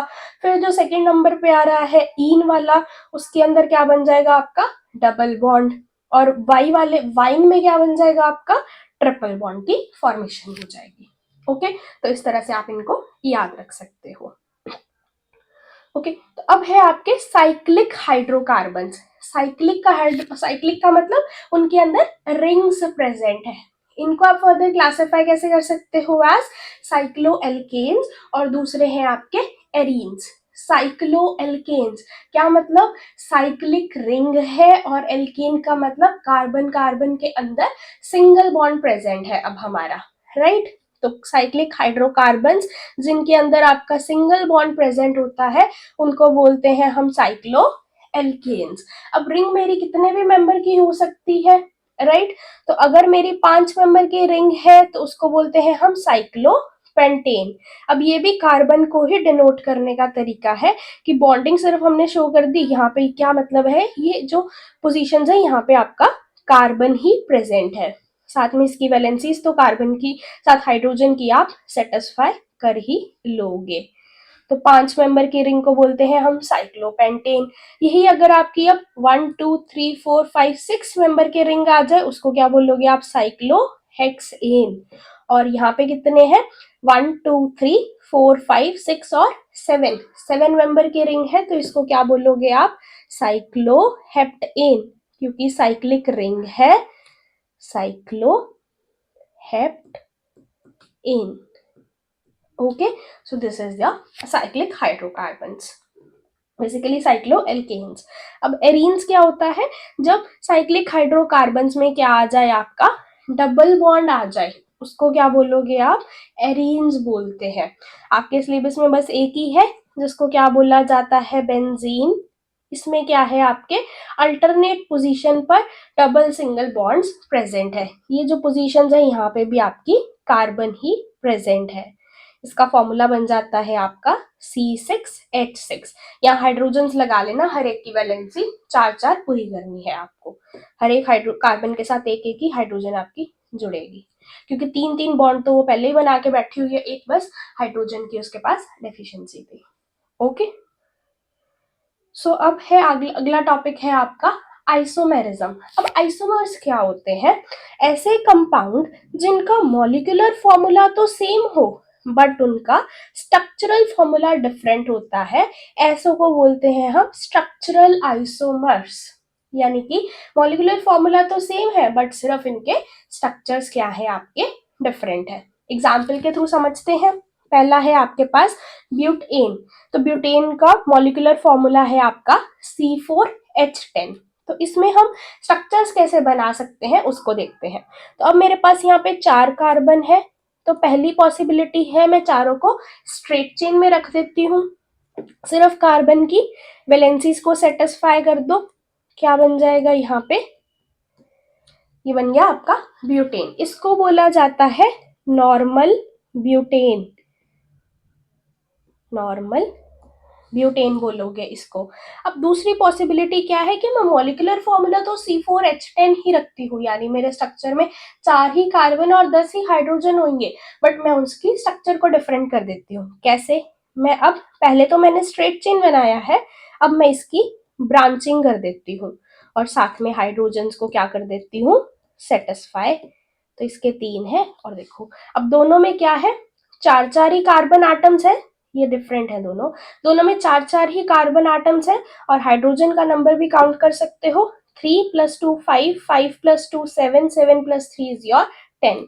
और यहाँ पे भी देखो 3 + 1 4, 4 प्लस 3 7, 7 प्लस 3 इज योर 10, यानी कि यहाँ पे भी 10 ही हाइड्रोजन आए, बट एक को तो मैंने स्ट्रेट चेन में रख दिया, दूसरे को मैंने ब्रांच में कर दिया, यानी कि उनके स्ट्रक्चर्स में क्या आ गया मेरे, अब डिफरेंस आ गया। उसको बोलते थे नॉर्मल ब्यूटेन। जब ब्रांचिंग आ जाए सिंगल तो उसको बोला जाता है आइसो ब्यूटेन। ओके, तो इसको बोलते हैं हम आइसो ब्यूटेन। और एग्जांपल देख लेते हैं, पेंटेन, यानी कि अब हमारे जनरल फॉर्मूला से पेंटेन का फॉर्मूला देख लो। पेंट का मतलब होता है 5 और एन का मतलब एल्केन फैमिलीज वाला, राइट। तो उसका जनरल फॉर्मूला क्या था आपका, CnH2n+2, राइट। क्या था आपका, CnH2n+2। अब यहाँ n की वैल्यू को 5 रखो, क्या बन जाएगा, C5H, 2 into the 5 plus 2 which will be C5H12, यानी कि मेरा मॉलिक्यूलर फॉर्मूला क्या है अब, C5H12। तो इसके साथ ही देखना है कि मैं क्या क्या स्ट्रक्चर्स को अब बना सकती हूँ, जिनको मैं क्या बोलूंगी, ये मेरे स्ट्रक्चरल आइसोमर्स हैं। ओके, तो सबसे पहले देखो, पहले तो मैं 5 कार्बन्स को स्ट्रेट चेन में रखती हूँ। ओके, सिर्फ कार्बन की वैलेंसीज को सेटिस्फाई कर दो हाइड्रोजन के साथ, तो बन गया। इसको बोला जाता है, जैसे ही पीछे हमने देखा था स्ट्रेट चेन थी तो हमने नॉर्मल ब्यूटेन बोला था, अब यहाँ 5 कार्बन है तो क्या बोलेंगे हम, नॉर्मल पेंटेन। ओके, अब मैं अगर इनकी ब्रांचिंग स्टार्ट कर दूं, सेकेंड पॉसिबिलिटी क्या है, मैं 4 कार्बन्स को तो स्ट्रेट चेन में रखती हूँ, बट मैं एक की ब्रांचिंग कर देती हूँ यहाँ पे, बस कार्बन के नंबर को, हाइड्रोजन कार्बन की वैलेंसीज को सेटिस्फाई कर दो। तो इस एक ब्रांचिंग होती है तो हम वर्ड यूज करते हैं आइसो, तो इसको क्या बोला जाता है आपका, आइसो। क्योंकि 5 कार्बन ही है तो क्या रहेगा, पेंटेन। ओके, तो यानी कि एक ब्रांचिंग करी तो आइसोपेंटेन। अब एक और पॉसिबिलिटी है आपके पास, वो क्या है मेरी, अब मैं 3 कार्बन को तो स्ट्रेट चेन में रखती हूँ पर मैं 2 को ब्रांचिंग में लगा देती हूँ, सिर्फ कार्बन की अब वैलेंसीज को सेटिस्फाई कर दो। ओके, तो अब जब 2 ब्रांचिंग है तो इसको बोला जाता है आपका नियोपेंटेन, पेंटेन। तो इसके लिए ये है, तो ये तीनों क्या है आपके स्ट्रक्चरल आइसोमर्स हैं। कैसे पता, सभी में 5-5 कार्बन एटम्स है, हाइड्रोजन का नंबर भी 12 है, बस मैंने उसके स्ट्रक्चर्स को क्या कर दिया है, डिफरेंट। सो इनको बोला जाता है आपके स्ट्रक्चरल आइसोमर्स। ओके, अब है आपकी बारी, नेक्स्ट है टॉपिक की, वो है आपके फंक्शनल ग्रुप्स। फंक्शनल ग्रुप्स क्या होते हैं, इसका मतलब जब आपने एल्केन्स तो देखे हैं ना अभी, CnH2n+2 वाले फॉर्मूला वाले, मिथेन, इथेन, प्रोपेन, ब्यूटेन, वो सब हमने देखा था। अब अगर मैं उनमें से किसी एक हाइड्रोजन एटम को रिप्लेस कर देती हूँ किसी एक हेटेरो एटम के साथ, क्या मतलब, one of the hydrogen atom from the alkanes are replaced by the hetero atoms according to their valency of the atom. So this decide the property of the carbon atoms which is called as the functional group. यानी hydrogen को replace करके मैंने जो नया structure बना दिया है उसकी प्रॉपर्टीज क्या होंगी, अब डिफरेंट होंगी, और वो किस पे डिपेंड करेंगी, आपके फंक्शनल ग्रुप जो आपने लगाया है। ओके, तो मान लो कि मैं एक हाइड्रोजन को हटा के क्लोरीन या ब्रोमीन लगा देती हूँ, तो उनके लिए फंक्शनल ग्रुप्स का नेम होता है आपके हेलो। अगर Cl लगा रहे हो तो वो आपका क्लोरो बोलते हैं उसको, अगर Br लगा रहे हो तो उसको बोलते हैं ब्रोमो। सब्स्टिट्यूशन क्या कर रहे हो आप, Cl या Br लगा रहे हो, यानी कि मान लो ये मेरे पास CH4 था, इसमें अगर मैंने एक हाइड्रोजन को हटा के उसकी जगह पे क्लोरीन या ब्रोमीन लगा दिया, तो इसको क्या बोलेंगे अब हम, पहला तो मेरा मीथेन है, इसको बोला जाता है ब्रोमोमीथेन। ओके, तो ये आपका सब्स्टिट्यूएंट है। अगर आप ऑक्सीजन हेटेरो एटम लेके आते हो तो उसके लिए फंक्शनल ग्रुप्स आप लगा सकते हो, जैसे कि एल्कोहल। एल्कोहल के अंदर आप क्या करोगे, OH ग्रुप को लगाया जाता है, जैसे कि आपका क्या बन जाएगा, CH3OH। एक हाइड्रोजन को हटाकर आप OH ग्रुप लगा दो, वो एल्कोहल बन जाएंगे, राइट। एल्डिहाइड में आप एक हाइड्रोजन को हटाकर क्या लेके आओगे, CHO ग्रुप लगा दो। कीटोन में क्या लगता है, C डबल बॉन्ड O लगता है, ये चेन के बीच में आएगा, एक्सट्रीम्स पे नहीं हो सकता, क्योंकि देखो दोनों साइड्स पे इसके कार्बन की चेन चलती जाएगी। कैसे पता, ये देखो यहाँ पे C double bond O ring भी चेन के अंदर आएगा, और ये था, इनको बोला जाता है आपके कीटोन्स हैं ये। और जब कार्बोक्सिलिक एसिड आ जाए तो आपने सिर्फ एक हाइड्रोजन को हटाकर COOH ग्रुप लगा दिया है। ओके, तो इनको बोला जाता है आपके कार्बोक्सिलिक एसिड। और इनकी जो प्रॉपर्टीज होती हैं वो डिफरेंट होती हैं। अब मुझे पता है मिथेन है, वो एक गैस है, नेचुरल गैस है आपकी फ्यूल्स की तरह, या LPG वगैरह के अंदर, CNG LPG के अंदर हम इसको यूज कर सकते हैं, राइट। बट प्रॉपर्टीज अब आप देखो, जब मैंने एक हाइड्रोजन को हटाकर उसके अंदर OH लगा दिया तो वो क्या बन जाएगा आपका एल्कोहल। और हमें पता है एल्कोहल की प्रॉपर्टीज तो डिफरेंट है ही डेफिनेटली, राइट। और यही आप देख लो कार्बोक्सिलिक एसिड, जैसे कि आप उसमें यूज करते हो विनेगर, विनेगर में भी आपका एसिड प्रेजेंट है, ठीक है। तो उसकी प्रॉपर्टीज भी क्या है आपकी डिफरेंट है, वो एसिड की तरह है, मिथेन से तो वो डिफरेंट ही है। यानी कि मैं जैसे ही सब्स्टिट्यूएंट को बदलूंगी, यानी कि फंक्शनल ग्रुप लगाऊंगी, तो मेरी प्रॉपर्टीज भी क्या हो जाएंगी आपकी चेंज हो जाएंगी। ओके, तो अब है आपकी नेक्स्ट है होमोलोगस सीरीज, यानी कि it is a series of the compounds in which the molecules have the same basic structure and same functional group। यानी कि एक सीरीज ऑफ द कंपाउंड्स है ये, जिनके अंदर मॉलिक्यूल्स का बेसिक स्ट्रक्चर तो सेम है और फंक्शनल ग्रुप भी क्या है आपके सेम ही है, बट उनकी प्रॉपर्टीज में डिफरेंस कुछ आ जाता है। सबसे पहले तो आप यहाँ पे देखो, हमने देखा था मिथेन, इथेन, प्रोपेन की बात कर रहे थे, राइट। तो अब मिथेन से जब आप इथेन पे जंप कर रहे हो तो देखो कितने यूनिट्स का फर्क इसमें आ रहा है। एक है CH4, दूसरा है C2H6। तो दोनों फॉर्मूलाज में आपका डिफरेंस कितने का है, CH2 का डिफरेंस है। यानी कि एक कार्बन आटम इंक्रीज हो गया इथेन में और 2 हाइड्रोजन इंक्रीज हो गए। अब दूसरा है नीचे, अब इथेन से जब आप प्रोपेन पे जा रहे हो तो भी आपकी CH2 यूनिट का डिफरेंस आ रहा है। आगे भी चलोगे तो आपको सिर्फ CH2 यूनिट्स का ही डिफरेंस आ रहा है। यानी कि मिथेन से इथेन, इथेन से प्रोपेन, प्रोपेन से ब्यूटेन, ऐसे ही आप चलते जा रहे हो, है सभी तो एक ही फैमिली के एल्केन्स ही है ना सारे, राइट। यानी कि प्रॉपर्टीज जो दिखाएंगे, बर्निंग की दिखा लो मान लो इनकी, तो सारे सेम ही प्रोडक्ट आपको देने वाले हैं। बट इनके अंदर डिफरेंस किसी चीज का आता है, वो है इनकी फिजिकल प्रॉपर्टीज का। और एक से जब आप दूसरी सीरीज, दूसरे कंपाउंड पे जंप करते हो तो आपको CH2 यूनिट का डिफरेंस देखने को मिलता है। तो इनको ही क्या बोला जाता है, ये आपकी होमोलोगस सीरीज है, राइट। सो अब वापस चलते हैं हमारे उसी पे। तो इसी तरह से जब आप ले लो एल्कोहल्स की सीरीज देख लो, तो जब आपने एक कार्बन का एल्कोहल लिया उसको बोलते हैं हम मीथेनोल, 2 कार्बन के अल्कोहल को बोला जाता है इथेनॉल, फिर प्रोपेनॉल और ब्यूटेनॉल, 3 और 4 वालों को ऐसे बोलते हैं। तो जैसे ही हम एक कार्बन, एक से दूसरे कंपाउंड की तरफ जैसे ही आप शिफ्ट कर रहे हो तो देख सकते हो यहाँ पे CH2 यूनिट का ही आपकी डिफरेंस है। इनके अंदर भी क्या है, बस एल्केन्स में, एल्केन्स जो बनाए थे एक हाइड्रोजन को रिप्लेस करके हम बस OH ग्रुप को ही लेकर आए हैं, और तो हमने कुछ नहीं करा। तो इनका जनरल फॉर्मूला क्या है, सभी का सेम ही है, राइट। यूनिट्स में डिफरेंस, कंपाउंड्स में डिफरेंस कितने का आ रहा है, सिर्फ CH2 ग्रुप का डिफरेंस आ रहा है। और मास की बात आप करो तो CH2, एक कार्बन का मास होता है 12, राइट। और एक हाइड्रोजन का होता है 1। तो 2 हाइड्रोजन ऐड हो रहे हैं तो 2 का एडिशन हो रहा है, यानी कि टोटल कितने का हो रहा है, एक कार्बन और 2 hydrogen, that will be 12 plus 2। So total कितने एटॉमिक यूनिट्स का डिफरेंस आ रहा है आपके 14 का। तो जब आप एक कंपाउंड से दूसरे कंपाउंड में शिफ्ट करोगे होमोलोगस सीरीज के, तो आपके मॉलिक्यूलर मास में जो डिफरेंस आता है वो 14 एटॉमिक यूनिट्स का आता है, और यूनिट कितने का डिफरेंस होता है आपकी CH2 का। ओके, इनकी केमिकल प्रॉपर्टीज तो सेम है, जैसे कि मैंने बताया कि अगर मैं एल्केन्स को बर्न कर दूं तो मेरे को सेम ही प्रोडक्ट मिल रहा है, चाहे मैं मिथेन से इथेन, इथेन से प्रोपेन, ऐसे मैं चलती जा रही हूँ, तो उनका केमिकल प्रॉपर्टीज तो सेम है, बट उनके अंदर ग्रेजुअली चेंज आएगा, किसके अंदर, फिजिकल प्रॉपर्टीज में।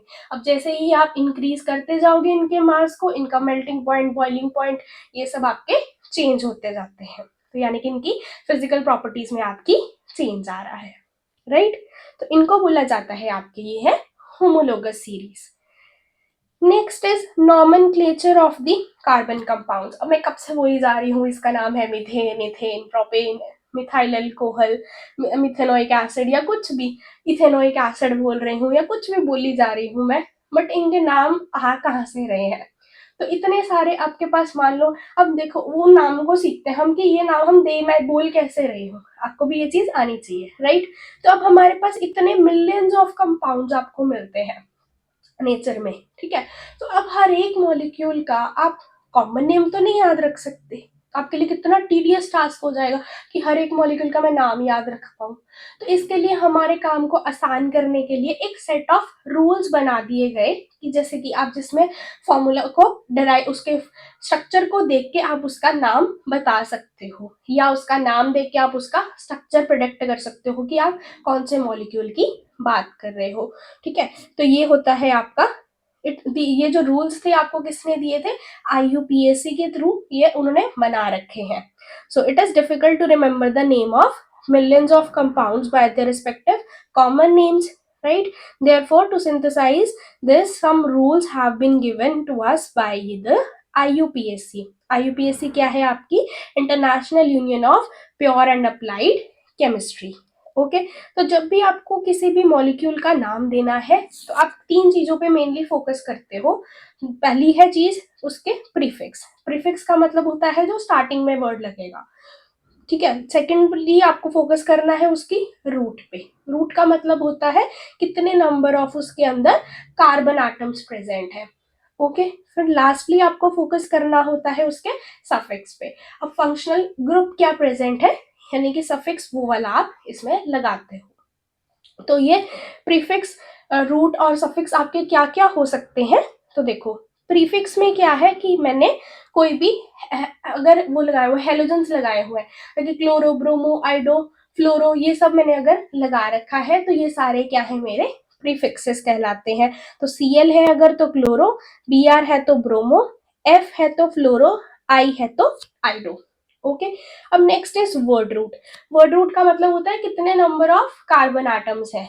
अगर कार्बन का नंबर चेन में एक ही है तो उसको बोलते हैं मेथ, दो है तो एथ, तीन है तो प्रॉप, चार है तो ब्यूट, पांच है तो पेंट, छह है तो हेक्स, सात है तो हेप्ट, एट है तो ऑक्ट, नाइन है तो नॉन, 10 कार्बन आटम्स है तो डेक, राइट। और सफिक्सेस क्या यूज किए जाते हैं, आपको देखने हैं टाइप ऑफ द बॉन्ड्स कैसे प्रेजेंट है, यानी कि उसमें कार्बन कार्बन के अंदर सिंगल बॉन्ड है, डबल बॉन्ड है या आपका ट्रिपल बॉन्ड है, वो देखोगे। दूसरी चीज देखोगे आप उनके फंक्शनल ग्रुप्स को कि आपके पास OH ग्रुप लगा हुआ है तो अल्कोहल बोलोगे, उसके लिए वर्ड क्या यूज करोगे आप, OL यूज किया जाता है।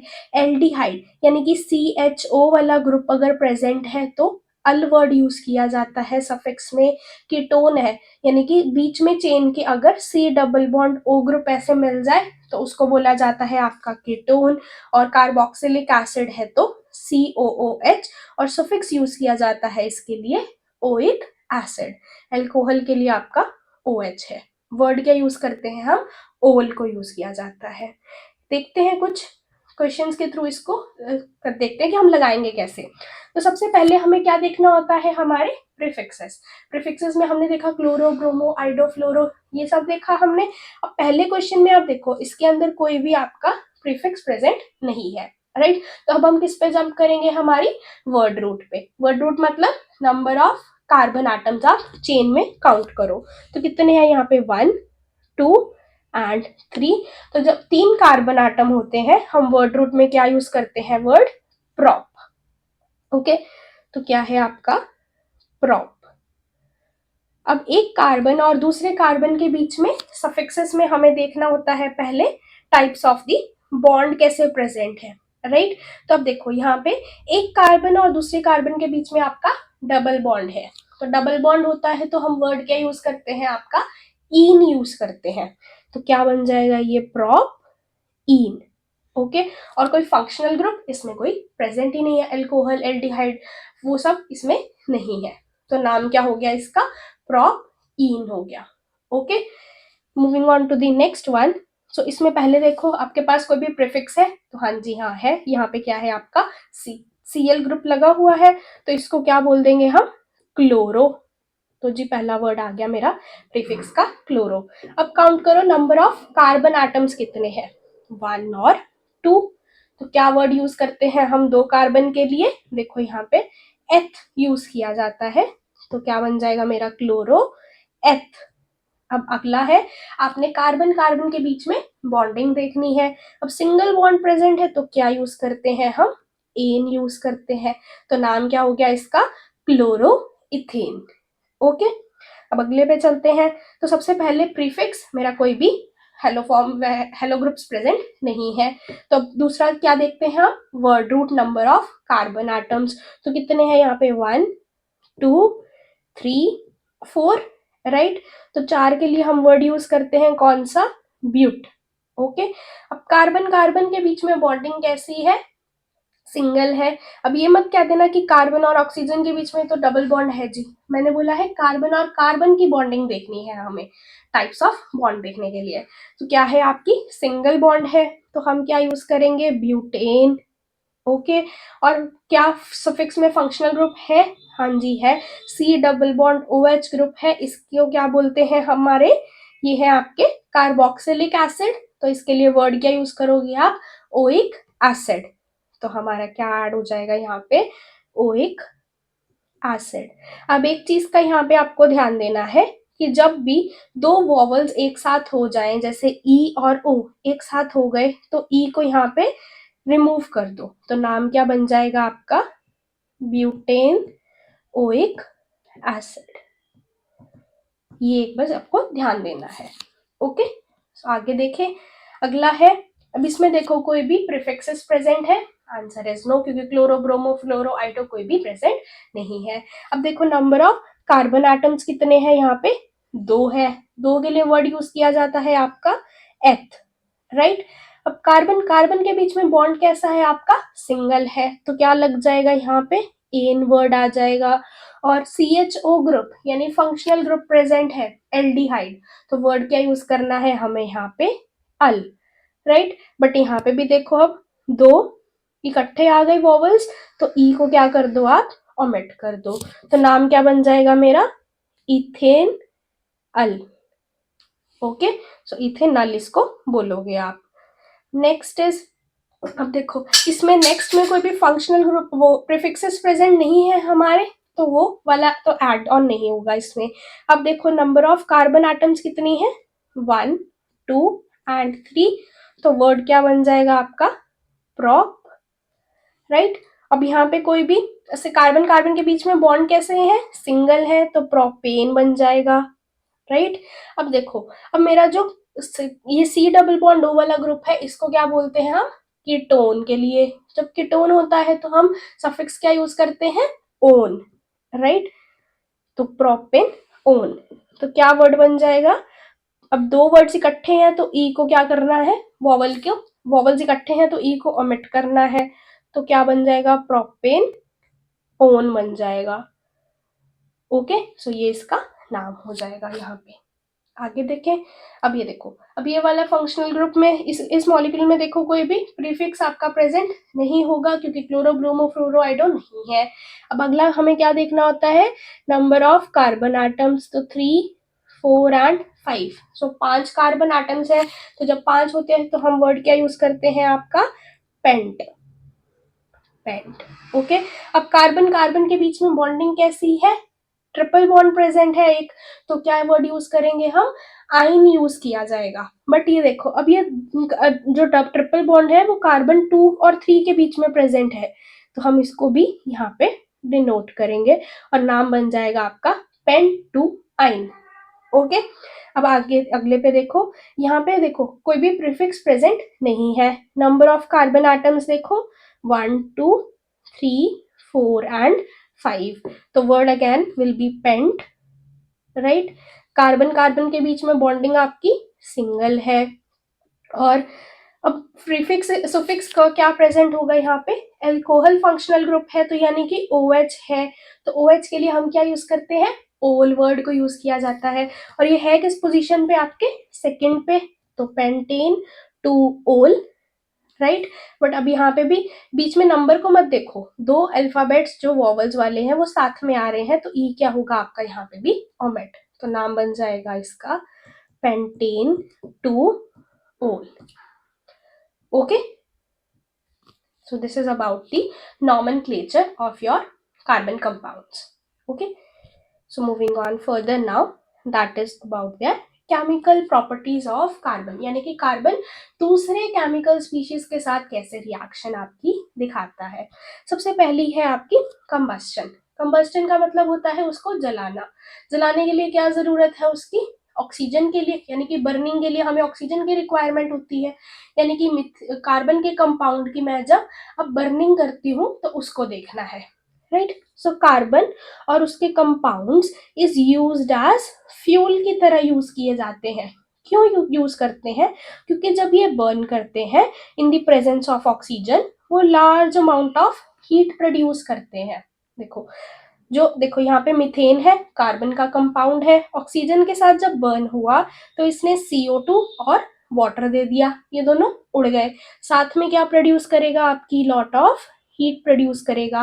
तभी तो हम मीथेन को गैसेस CNG वगैरह में यूज कर लिया जाता है। क्यों, क्योंकि देखो large amount of heat produce हो रही है, यही हीट आपके व्हीकल को आगे मूव करवाने में काम आ सकती है, राइट। सो इसीलिए ही इसको एज अ फ्यूल आप यूज कर सकते हो, या कोई दूसरे गैसेस के अंदर भी, LPG वगैरह के अंदर भी मिक्सचर में अगर ये प्रेजेंट है तो वहां पे भी आपको क्या मिल रही है, हीट प्रोड्यूस हो रही है, तभी आपका काम आगे चल पा रहा है, यानी कि आप उसको फ्यूल की तरह यूज कर पा रहे हो, राइट। पर जब मैं सेचुरेटेड हाइड्रोकार्बन्स लेती हूँ ना, यानी कि ऐसे जिनके अंदर सिंगल बॉन्ड प्रेजेंट होता है, राइट, कार्बन कार्बन में सिंगल बॉन्ड है, तो वो क्या प्रोड्यूस करेंगे, फ्लेम का कलर होता है उस टाइम ब्लू, और नॉन सूटी फ्लेम आपको मिलती है। नॉन सूटी का मतलब, जैसे आप देखो किसी भी चीज को बर्न करते हैं जब हम, तो हम देखते हैं कि ब्लैक ब्लैक एशेस से मिलने लग जाते हैं, उनको बोला जाता है सूट, यानी कि जब मैं सेचुरेटेड वालों को बर्न करती हूँ तो मेरे को वो ब्लैक ब्लैक देखने को नहीं मिलता है, राइट। पर जब मैं अनसेचुरेटेड वालों को, यानी कि जिनके अंदर कार्बन कार्बन के अंदर डबल बॉन्ड है या ट्रिपल बॉन्ड है, जब मैं उसको बर्न करूंगी तो मेरे को फ्लेम का कलर हो जाएगा आपकी ये येलो कलर, और साथ में आपको सूट भी देखने को मिलेगा, यानी वो ब्लैक ब्लैक सा भी देखने को आपको मिलेगा। Okay, so this was about the combustion. अब ऑक्सीडेशन, ऑक्सीडेशन का मतलब क्या होता है, एडिशन ऑफ ऑक्सीजन या रिमूवल ऑफ हाइड्रोजन, राइट।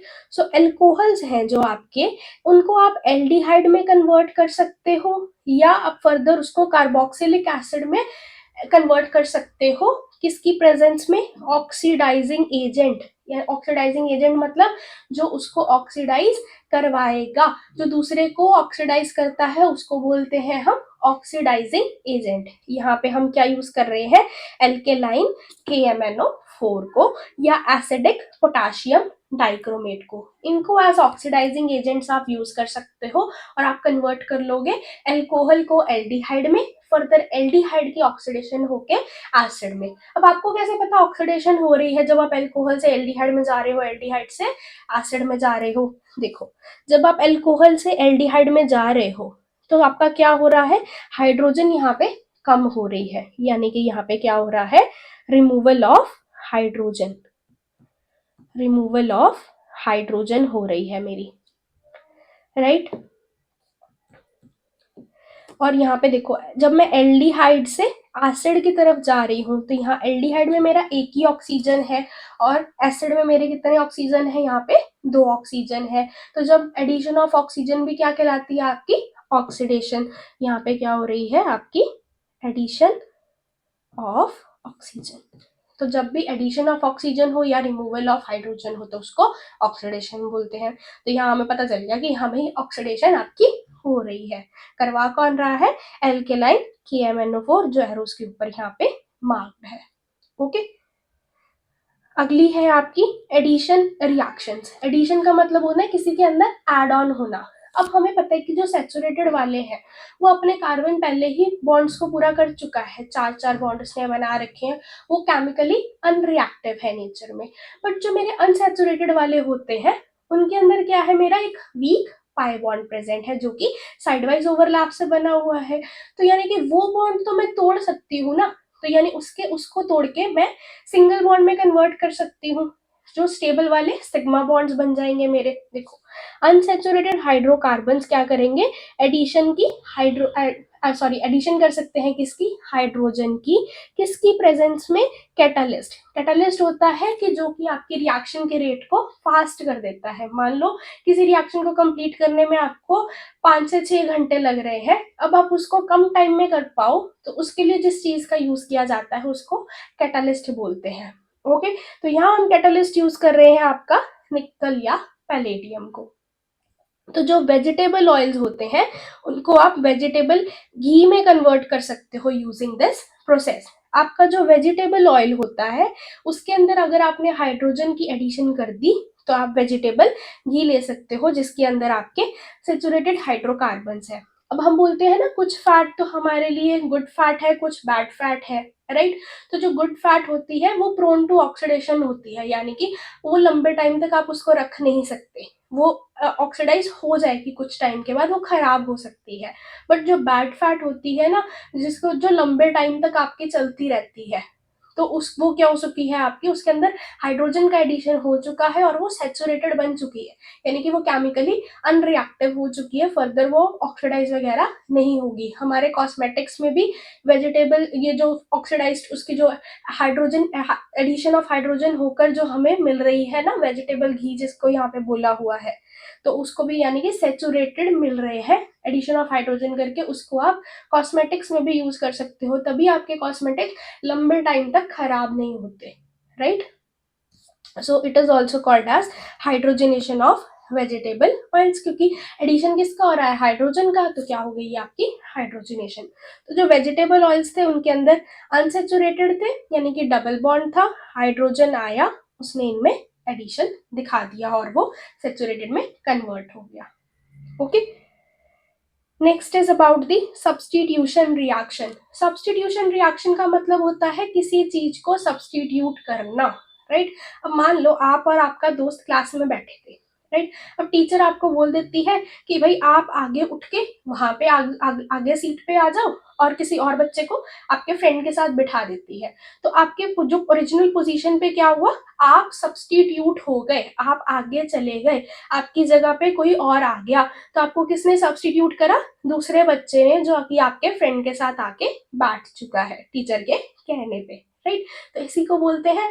अब कंपाउंड्स में भी ऐसा ही है कि ओरिजिनली कोई एलिमेंट्स ने अपनी जगह ले रखी थी, बट कोई और एलिमेंट आ गया, उसको हटाकर खुद उसकी जगह पे बैठ चुका है, राइट। अब देखो जब आप क्या करोगे, one of the hydrogen atom of a hydrocarbon is replaced by chlorine या bromine, reaction is called substitution. अब एक हाइड्रोजन की जगह पे क्लोरीन या ब्रोमीन आकर बैठ गए, उसको क्या बोला जाता है, उसने उसकी सब्स्टिट्यूशन कर दी, राइट। तो it generally takes place in the presence of light. Light यानी कि आपकी सनलाइट की प्रेजेंस में रिएक्शन आपकी होती है। So since one of the hydrogen is being replaced by the other atom, reaction is called substitution. अब एक हाइड्रोजन आपकी दूसरे एलिमेंट से रिप्लेस हो रही है, तो रिएक्शन को क्या बोलोगे आप, substitution reaction.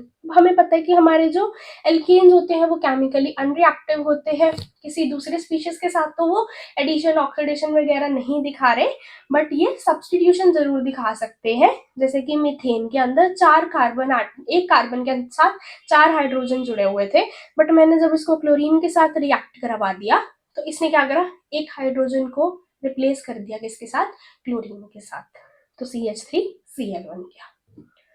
Okay, so that was about the chemical properties of your carbon compounds. Next is important carbon compounds. Basically हमें दो ही जो कंपाउंड्स है कार्बन के वो ज्यादा देखने हैं, कौन से हैं, एक तो है इथेनॉल और दूसरा है आपका इथेनोइक एसिड। ओके, तो सबसे पहले देखे हैं इथेनॉल को। इथेनॉल को कॉमनली आप क्या बोलते हो, ये है आपका एल्कोहल, यानी कि इसके अंदर फंक्शनल ग्रुप क्या प्रेजेंट होगा आपका, OH वाला, राइट। और इथेनॉल बोला है यानी कि 2 कार्बन एटम्स वाला है, तो क्या बन जाएगा ये CH3CH2OH। इथेन से आपने एक हाइड्रोजन को हटा के OH ग्रुप लगा दिया है। राइट। एथ था, 2 कार्बन आ गए। एन मतलब 2 कार्बन के बीच में सिंगल बॉन्ड है। ओएल है तो फंक्शनल ग्रुप आ गया यहाँ पे। तो इस तरह से आप नाम देख के भी उनके स्ट्रक्चर्स को ड्रॉ कर सकते हो, राइट। तो अब इनकी फिजिकल प्रॉपर्टीज देखते हैं, यानी कि इनका बॉइलिंग पॉइंट, कलर, ऑडोर, ये सब क्या है। तो ये आपके कलरलेस होते हैं, यानी इनका कोई कलर नहीं है। प्लेजेंट सी स्मेल होती है इनकी और बर्निंग टेस्ट होता है। Okay, they are soluble in water. अब हमें पता ही है एल्कोहल्स पानी में इजिली डिजोल्व कर जाते हैं। तो लोग काफी ड्रिंक भी करते हैं तो वो भी क्या करते हैं, पानी और अल्कोहल को मिक्स करके जनरली ड्रिंक करते हैं। दैट मीन्स अल्कोहल आपके पानी में सॉल्युबल है, right. It is volatile liquid जिसका बॉइलिंग पॉइंट क्या है, कम है, दैट इज 351 केल्विन्स। वॉलेटाइल का मतलब इजिली वेपर्स में कन्वर्ट हो सकता है। बॉइलिंग पॉइंट क्या है इसका, लो है। ओके, ये एक न्यूट्रल कंपाउंड है। Okay, next is about their chemical properties, यानी कि दूसरों के साथ ये कैसी रिएक्शंस आपको दिखाएंगे। सबसे पहले है reactions with the sodium. Sodium क्या है, आपका एक मेटल है, राइट। तो इसमें क्या होगा कि देखो, मैं बनाकर दिखाती हूँ यहाँ पे कि 2 यूनिट्स आपने अगर इथेनॉल की ले लो ना अगर आप, तो हो क्या रहा है, CH3CH2OH। यहाँ आपने एक यूनिट लिया, यहाँ आपने दूसरा यूनिट इसका इथेनॉल का ले लो। तो यहाँ पे अगर आप सोडियम मेटल के साथ इसकी रिएक्शन करवाते हो ना, तो उस मेटल्स का काम क्या होता है, इलेक्ट्रॉन्स को लूज करना। अब उसने अपना इलेक्ट्रॉन को लूज करके किस में कन्वर्ट हो जाएगा, सोडियम पॉजिटिव में, राइट। तो सोडियम किस में बदल गया मेरा, सोडियम पॉजिटिव में। और यहाँ क्या हो जाता है, अल्कोहल के जब 2 यूनिट्स पास साथ में आते हैं ना, तो ये दोनों हाइड्रोजन मिलके आपस में बॉन्ड बना के आपकी हाइड्रोजन गैस की लिबरेशन कर देते हैं। और जो सोडियम पॉजिटिव था, जब यहाँ से हाइड्रोजन गया तो ऑक्सीजन के ऊपर यहाँ पे नेगेटिव चार्ज आ जाएगा, और ये नेगेटिव इस पॉजिटिव वाले सोडियम को अट्रैक्ट कर लेता है। तो क्या बन जाएगा आपका, CH3CH2O Na पॉजिटिव। 2 क्यों लगाया, क्योंकि 2 अल्कोहल की यूनिट्स का आपने यूज करा हुआ है। हर एक यूनिट एक एक सोडियम पॉजिटिव को अपनी तरफ अट्रैक्ट कर लेगी और हाइड्रोजन गैस आपकी प्रोड्यूस हो जाएगी।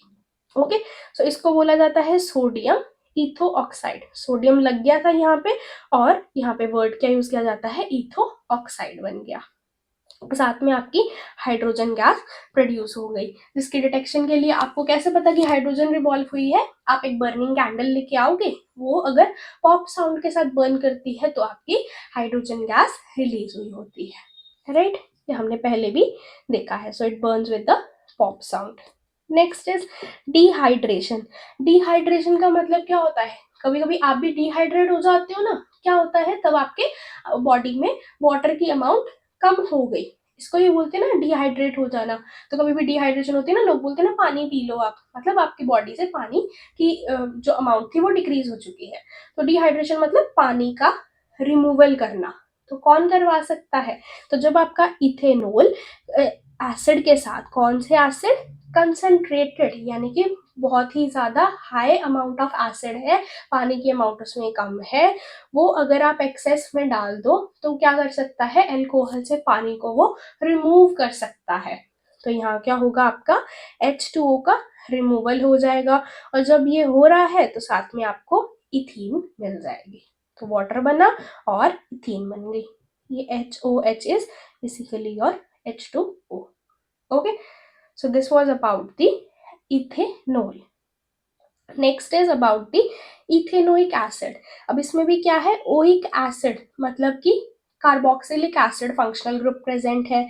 इथ का मतलब 2 कार्बन एटम्स है, यानी कि C और C है मेरा। एन है तो कार्बन कार्बन के बीच में सिंगल बॉन्ड ही प्रेजेंट है। अब ओइक एसिड है तो फंक्शनल ग्रुप आपका प्रेजेंट है, रेस्ट आपकी वैलेंसीज को कंप्लीट कर दिया। इसको बोलते हैं हम इथेनोइक एसिड। अब ये इथेनोइक एसिड हमें घरों में कहाँ पे देखने को मिलता है, विनेगर में, राइट। सिरका जिसको बोलते हैं, उसमें आपका इथेनोइक एसिड होता है। इसको और बोला जाता है एज एसिटिक एसिड, भी इसका कॉमन नेम हम जनरली यूज कर लेते हैं। ओके, सो इनकी फिजिकल प्रॉपर्टीज क्या है हमें पता है, वहां से कोरिलेट करो आपके विनेगर से। कलरलेस होता है, कोई कलर तो नहीं देखने को मिलता उसका, खट्टा होता है टेस्ट में, right. Smell of the vinegar, जैसी तो स्मेल आ ही रही है, बॉइलिंग पॉइंट इसका 391 केल्विन तक होता है। जब आप प्योर एसिटिक एसिड लेते हो ना, उसको जब आप फ्रीज कर दो तो वो एक कलरलेस आइस बना लेता है, जिसको क्या बोला जाता है, आपकी ग्लेशियल एसिटिक एसिड। यानी कि जब आप प्योर फॉर्म वाले एसिटिक एसिड को फ्रीजर में जमाने के लिए रख दो तो आपको एक आइस की फॉर्मेशन हो जाएगी। तो वो आइस कैसी जैसे होती है, जैसे ग्लेशियर्स पे नहीं प्रेजेंट होती, तभी इसका नाम ग्लेशियल एसिटिक एसिड इसको बोला जाता है। यानी कि ग्लेशियर्स के जैसे इसने आइस की फॉर्मेशन कर दी। ओके, अब है आपकी केमिकल प्रॉपर्टीज, इसकी देखते हैं। सबसे पहली है आपकी एस्टरिफिकेशन। एस्टरिफिकेशन का मतलब होता है एस्टर्स की फॉर्मेशन का होना। कैसे बनते हैं एस्टर्स का, पहले फॉर्मूला देखो। जैसे हमने देखा था कार्बोक्सिलिक एसिड, तो उसमें क्या था आपका COOH ग्रुप था। तो इसमें अगर आप एक वो जो H है उसको हटाकर कोई भी R ग्रुप, R यानी कि कोई भी एक एल्काइल ग्रुप लगा दो, जो R आपका है वो CH3 भी हो सकता है, C2H5 यानी कि methyl ethyl propyl and so on, कोई भी एल्काइल ग्रुप अगर आपने लगा दिया है तो उसको क्या बोला जाता है, ये है आपके एस्टर्स। अब ये एस्टर बनेंगे कैसे, जब आप एसिड को किसके साथ रिएक्ट करा दो, एल्कोहल के साथ एक एसिडिक मीडियम में रिएक्ट करवा दो। एसिडिक मीडियम बेसिकली कैटलिस्ट की तरह ही रोल प्ले करेगा, रिएक्शन रेट को फास्ट करेगा। तो आपको मिलेगा क्या, एस्टर्स मिल जाएंगे। और इनकी स्मेल कैसी होती है, एक फ्रूटी सी स्मेल देते हैं, और साथ में क्या मिलती है आपको, वाटर। तो फ्रूटी स्मेल, इसको आप डेली लाइफ में भी देखते हो, एस्टर्स का यूज परफ्यूम्स बनाने में भी किया जाता है। तभी हमें फ्रूटी सी स्मेल नहीं देखने को मिलती, अलग अलग फ्लेवर्स में परफ्यूम्स मिल जाते हैं, राइट। दूसरे आते हैं वो एसेंशियल ऑयल्स भी आजकल आते हैं। एसेंशियल ऑयल्स में भी फ्रेग्रेंस आपको देखने को मिलती है, एक फ्रूटी सी स्मेल आती है, उसमें भी आपके एस्टर्स है। बनाना देख लो, बनाना में भी फ्रूटी सी स्मेल एक आपको इंडिकेट होती है, उसमें भी आपके एस्टर्स ही प्रेजेंट है। Okay, so this was about your ethanoic esterification. Next is about their sponification. Sponification process होती है वो जिसके अंदर हम सोप की फॉर्मेशन करते हैं। ओके, तो बनाओगे कैसे, आपने ये इथाइल एसीटेट लिया, यानी कि आपका एस्टर है। नाम कैसे पड़ा इसका, देखो जो ऑक्सीजन के साथ वाला ग्रुप होता है ना, पहले उसको लिखते हैं। ये आपकी साइड ग्रुप क्या है, आपका इथाइल, राइट। और यहाँ पे क्या है, दो कार्बन आटम्स हैं पीछे, CH3 और C डबल बॉन्ड O वाले, तो इसको क्या बोला जाता है, एसीटेट। जैसे मैंने पीछे बताया, इथेनोइक एसिड को हम एसिटिक एसिड भी बोलते हैं, यानी कि उसमें भी एसिटिक वर्ड आ रहा है ना, वहां से लिया गया है कि दो कार्बन आटम्स है जब, तो हम उसको एसीटेट बोलते हैं। ओके, उसको जब आप एक बेस के साथ ट्रीट कर लो, सोडियम हाइड्रोक्साइड आपका एक बेस है, तो आपको क्या मिलेगा, एक सोडियम एसीटेट। यहीं पे देखो सोडियम था ऑक्सीजन के साथ अटैच्ड, और दो कार्बन एटम्स की ये चेन है, तो इसको क्या बोल दिया आपने, एसीटेट बोल दिया, राइट। और साथ में क्या मिलता है आपको, एल्कोहल। तो जो ये सोडियम एसीटेट बना है, ये मेरे सोप फॉर्मेशन में काम करता है। Okay, next is reactions with the base. अब एसिड है, किसी बेस के साथ जब रिएक्ट करवाएगा तो क्या बनेगा आपका, सॉल्ट और वाटर बन जाएगा, राइट। तो क्या बन रहा है यहाँ पे, सोडियम एसीटेट ही बन रहा है, यही वाला इसका स्ट्रक्चर एक्सपेंशन फॉर्म में ये बनेगा। साथ में क्या बन रही है आपकी, वाटर। तो बेस क्या यूज किया था आपने यहाँ पे, सोडियम हाइड्रोक्साइड को एसिटिक एसिड के साथ रिएक्ट करवा के सोडियम एसीटेट और वाटर की फॉर्मेशन हो गई। Next is reaction with the carbonates and bicarbonates. तो कार्बोनेट्स क्या होते हैं आपके, CO3 2 नेगेटिव, और बाइकार्बोनेट्स क्या होते हैं हमारे, HCO3 नेगेटिव आयंस होते हैं। तो जब भी कार्बोनेट्स या बाइकार्बोनेट्स की बात होते हैं तो कौन सी गैसेस इन्वॉल्व होती है हमारी, कार्बन डाइऑक्साइड, राइट। तो ऐसे देखो, जब आपने एसिडिक एसिड को सोडियम कार्बोनेट के साथ रिएक्ट करवाया, कार्बन डाइऑक्साइड तो भाई निकाल ही दो, ठीक है, कार्बन डाइऑक्साइड इवॉल्व होएगी, साथ में आपका वाटर बनेगा और सोडियम एसीटेट बन जाएगा, राइट। नेक्स्ट इज यही आप अगर बाइकार्बोनेट के साथ भी रिएक्शन करवाओगे, प्रोडक्ट्स आपको सेम ही मिल रहे हैं, बस आपको बैलेंसिंग देखनी होती है यहाँ पे। तो CO2 और वाटर की फॉर्मेशन है, साथ में सोडियम एसीटेट बन रहा है। ओके, तो हमें याद रखना है कि कार्बोनेट्स जहाँ पे भी इन्वॉल्व हो जाए तो बस CO2 तो निकाल ही दो बाहर उसकी, ठीक है। अब आगे देखते हैं, सोप्स और डिटर्जेंट्स की बात करते हैं। अब हम घरों में यूज़ करते हैं, हाथ धोने के लिए सोप्स यूज़ करते हैं, नहाने के लिए भी सोप का यूज़ किया जाता है, पर कपड़े धोने के लिए तो हम डिटर्जेंट्स का यूज़ करते हैं, राइट। तो दोनों में डिफरेंस कहाँ पे आता है वो देखते हैं। सो सोप्स क्या होते हैं हमारे, sodium salt of long chain fatty acids. इसमें क्या प्रेजेंट है आपके, एसिड्स है, यानी कि COOH वाली फंक्शनैलिटीज है ये। और वेराज डिटर्जेंट्स में क्या प्रेजेंट होता है हमारे, यही सोडियम और पोटाशियम के सॉल्ट्स ही हैं ये भी, बट किसके हैं, sulphonic acids of the hydrocarbons, मतलब कि SO3H फंक्शनल ग्रुप्स इसके अंदर अटैच्ड है। जो आपके सोप होते हैं वो आप हार्ड वाटर के साथ उसको यूज नहीं कर सकते, पर डिटर्जेंट्स को आप हार्ड वाटर के साथ भी और सॉफ्ट वाटर के साथ भी यूज किया जाता है। अब ये हार्ड वाटर सॉफ्ट वाटर क्या है, अब आप पानी पीते हो जब, तो एक बोलते हैं ना खारा पानी है ये हमारा, यानी कि वो पानी पीने के बाद हमारी बॉडी में हमें हैवी हैवी सा फील होने लग जाता है, उसको बोला जाता है आपका हार्ड वाटर है। पर नॉर्मली अगर आप पानी पी रहे हो तो आपको हार्ड नहीं, ऐसे वो डाइजेस्ट इजीली हो जाता है, आपको हैवी फील नहीं होता, उसको बोलते हैं हम सॉफ्ट वाटर। अब हार्ड वाटर के हार्ड होने का कारण क्या है, क्योंकि उसके अंदर आयंस प्रेजेंट होते हैं किसके, कैल्शियम और मैग्नीशियम के। तो उनके प्रेजेंस होने के कारण सोप जो है आपका उसके साथ काम नहीं कर सकता, पर डिटर्जेंट्स वो इजीली उसके साथ भी अपना काम दिखा सकते हैं, अपने एक्शन को वो कर सकते हैं परफॉर्म। ओके, सो जो सोप्स होते हैं वो आपके फुली बायोडिग्रेडेबल है, यानी कि ये इजीली डिग्रेड हो सकते हैं, राइट।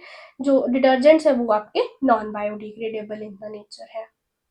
जो सोप है वो they take time to dissolve in water, और जो डिटर्जेंट्स है वो इजीली डिजोल्व हो जाते हैं। अब आप हाथ धोने लगते हो, फ्रॉथ बनने में थोड़ा सा टाइम लग जाता है आपको और रब करना पड़ता है, राइट।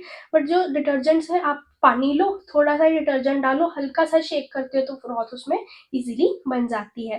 तो यानी कि डिसोल्यूशन प्रोसेस पानी में किसकी ज्यादा है, आपके डिटर्जेंट्स की ज्यादा है as compare to your soaps. Okay, so अब next is cleansing action of the soap. अब कपड़ों पे मिट्टी लग जाती है, डर्ट लग गई, घर पे मम्मी को जाके बोला या भाई ये तो कांड करके आ गए हम, ये कपड़े हमारे गंदे हो गए हैं, तो मम्मा क्या करती है, उसको मशीन में धोने के लिए डाल देती है, डिटर्जेंट पाउडर डाला, सोप के साथ भी रब करके देखते हैं। तो सोप जो है वो इजिली डर्ट को रिमूव कैसे कर देते हैं, या डिटर्जेंट्स उसको रिमूव कैसे कर देते हैं, उसको देखते हैं। तो सोप्स में क्या प्रेजेंट है आपके, दो पार्ट्स होते हैं उसके अंदर। एक तो होता है, अभी हमने देखा था, लॉन्ग चेन फैटी एसिड्स है आपके सोप। क्या मतलब, लंबी चेन तो चल ही रही है, राइट, और एक एसिड वाली फंक्शनैलिटी भी है, उसके सॉल्ट लिए हुए हैं हमने, यानी कि सोडियम पॉजिटिव आयन भी प्रेजेंट है। तो मेरी जो चेन है ये इतनी लंबी सारी, इसके अंदर इस चेन में मेरे दो पार्ट है, एक तो है हाइड्रोफिलिक पार्ट और एक होता है हाइड्रोफोबिक पार्ट। जो हाइड्रोफिलिक का मतलब होता है, जो कि हाइड्रो मतलब वाटर, फिलिक का मतलब होता है लव, यानी कि that part which has love towards the water, right. और इसको किससे बोला जाता है, ये हेड पार्ट है मेरा, और हेड पार्ट को हम जनरली एक ऐसे गोले से डिनोट किया जाता है। और पीछे क्या चल रही है मेरी, एक लंबी सी चेन चल रही है, मेरे हाइड्रोकार्बन्स है, राइट। उन वो क्या होते हैं आपकी हाइड्रोफोबिक टेल बोला जाता है, ऐसे इसको ड्रॉ कर देते हैं। ये जो मेरी टेल चल रही है ये हाइड्रोफोबिक है। हाइड्रोफोबिक का मतलब इसको पानी से phobia, hydro means water, phobic means पानी को हेट करना, फोबिया से याद कर सकते हो कि यानी इसको पानी से हेट है। तो यानी कि मेरे सोप का जो मॉलिक्यूल है उसके अंदर दो पार्ट्स है, एक तो है जो पानी से प्यार करने वाला है और दूसरा है जो पानी को हेट करने वाला है। तो यानी कि एक तो आयनिक पार्ट जो कि हाइड्रोफिलिक नेचर का है, और लॉन्ग चेन हाइड्रोकार्बन्स जो कि हाइड्रोफोबिक पार्ट है मेरा, राइट। तो अब इसमें होगा क्या, अब इसमें सोप जो है वो मेरी डर्ट को रिमूव कर कैसे पा रहा है, तो देखो आपने एक गंदा कपड़ा डाला इसके अंदर जिसके ऊपर आपकी डर्ट लगी हुई थी, राइट। तो आपने सोप के मॉलिक्यूल्स आप इसके अंदर डाल रहे हो, पानी है, पानी के अंदर आपने सोप डालते गए, तो क्या होएगा, धीरे धीरे आप सोप की अमाउंट क्या करोगे, बढ़ाओगे।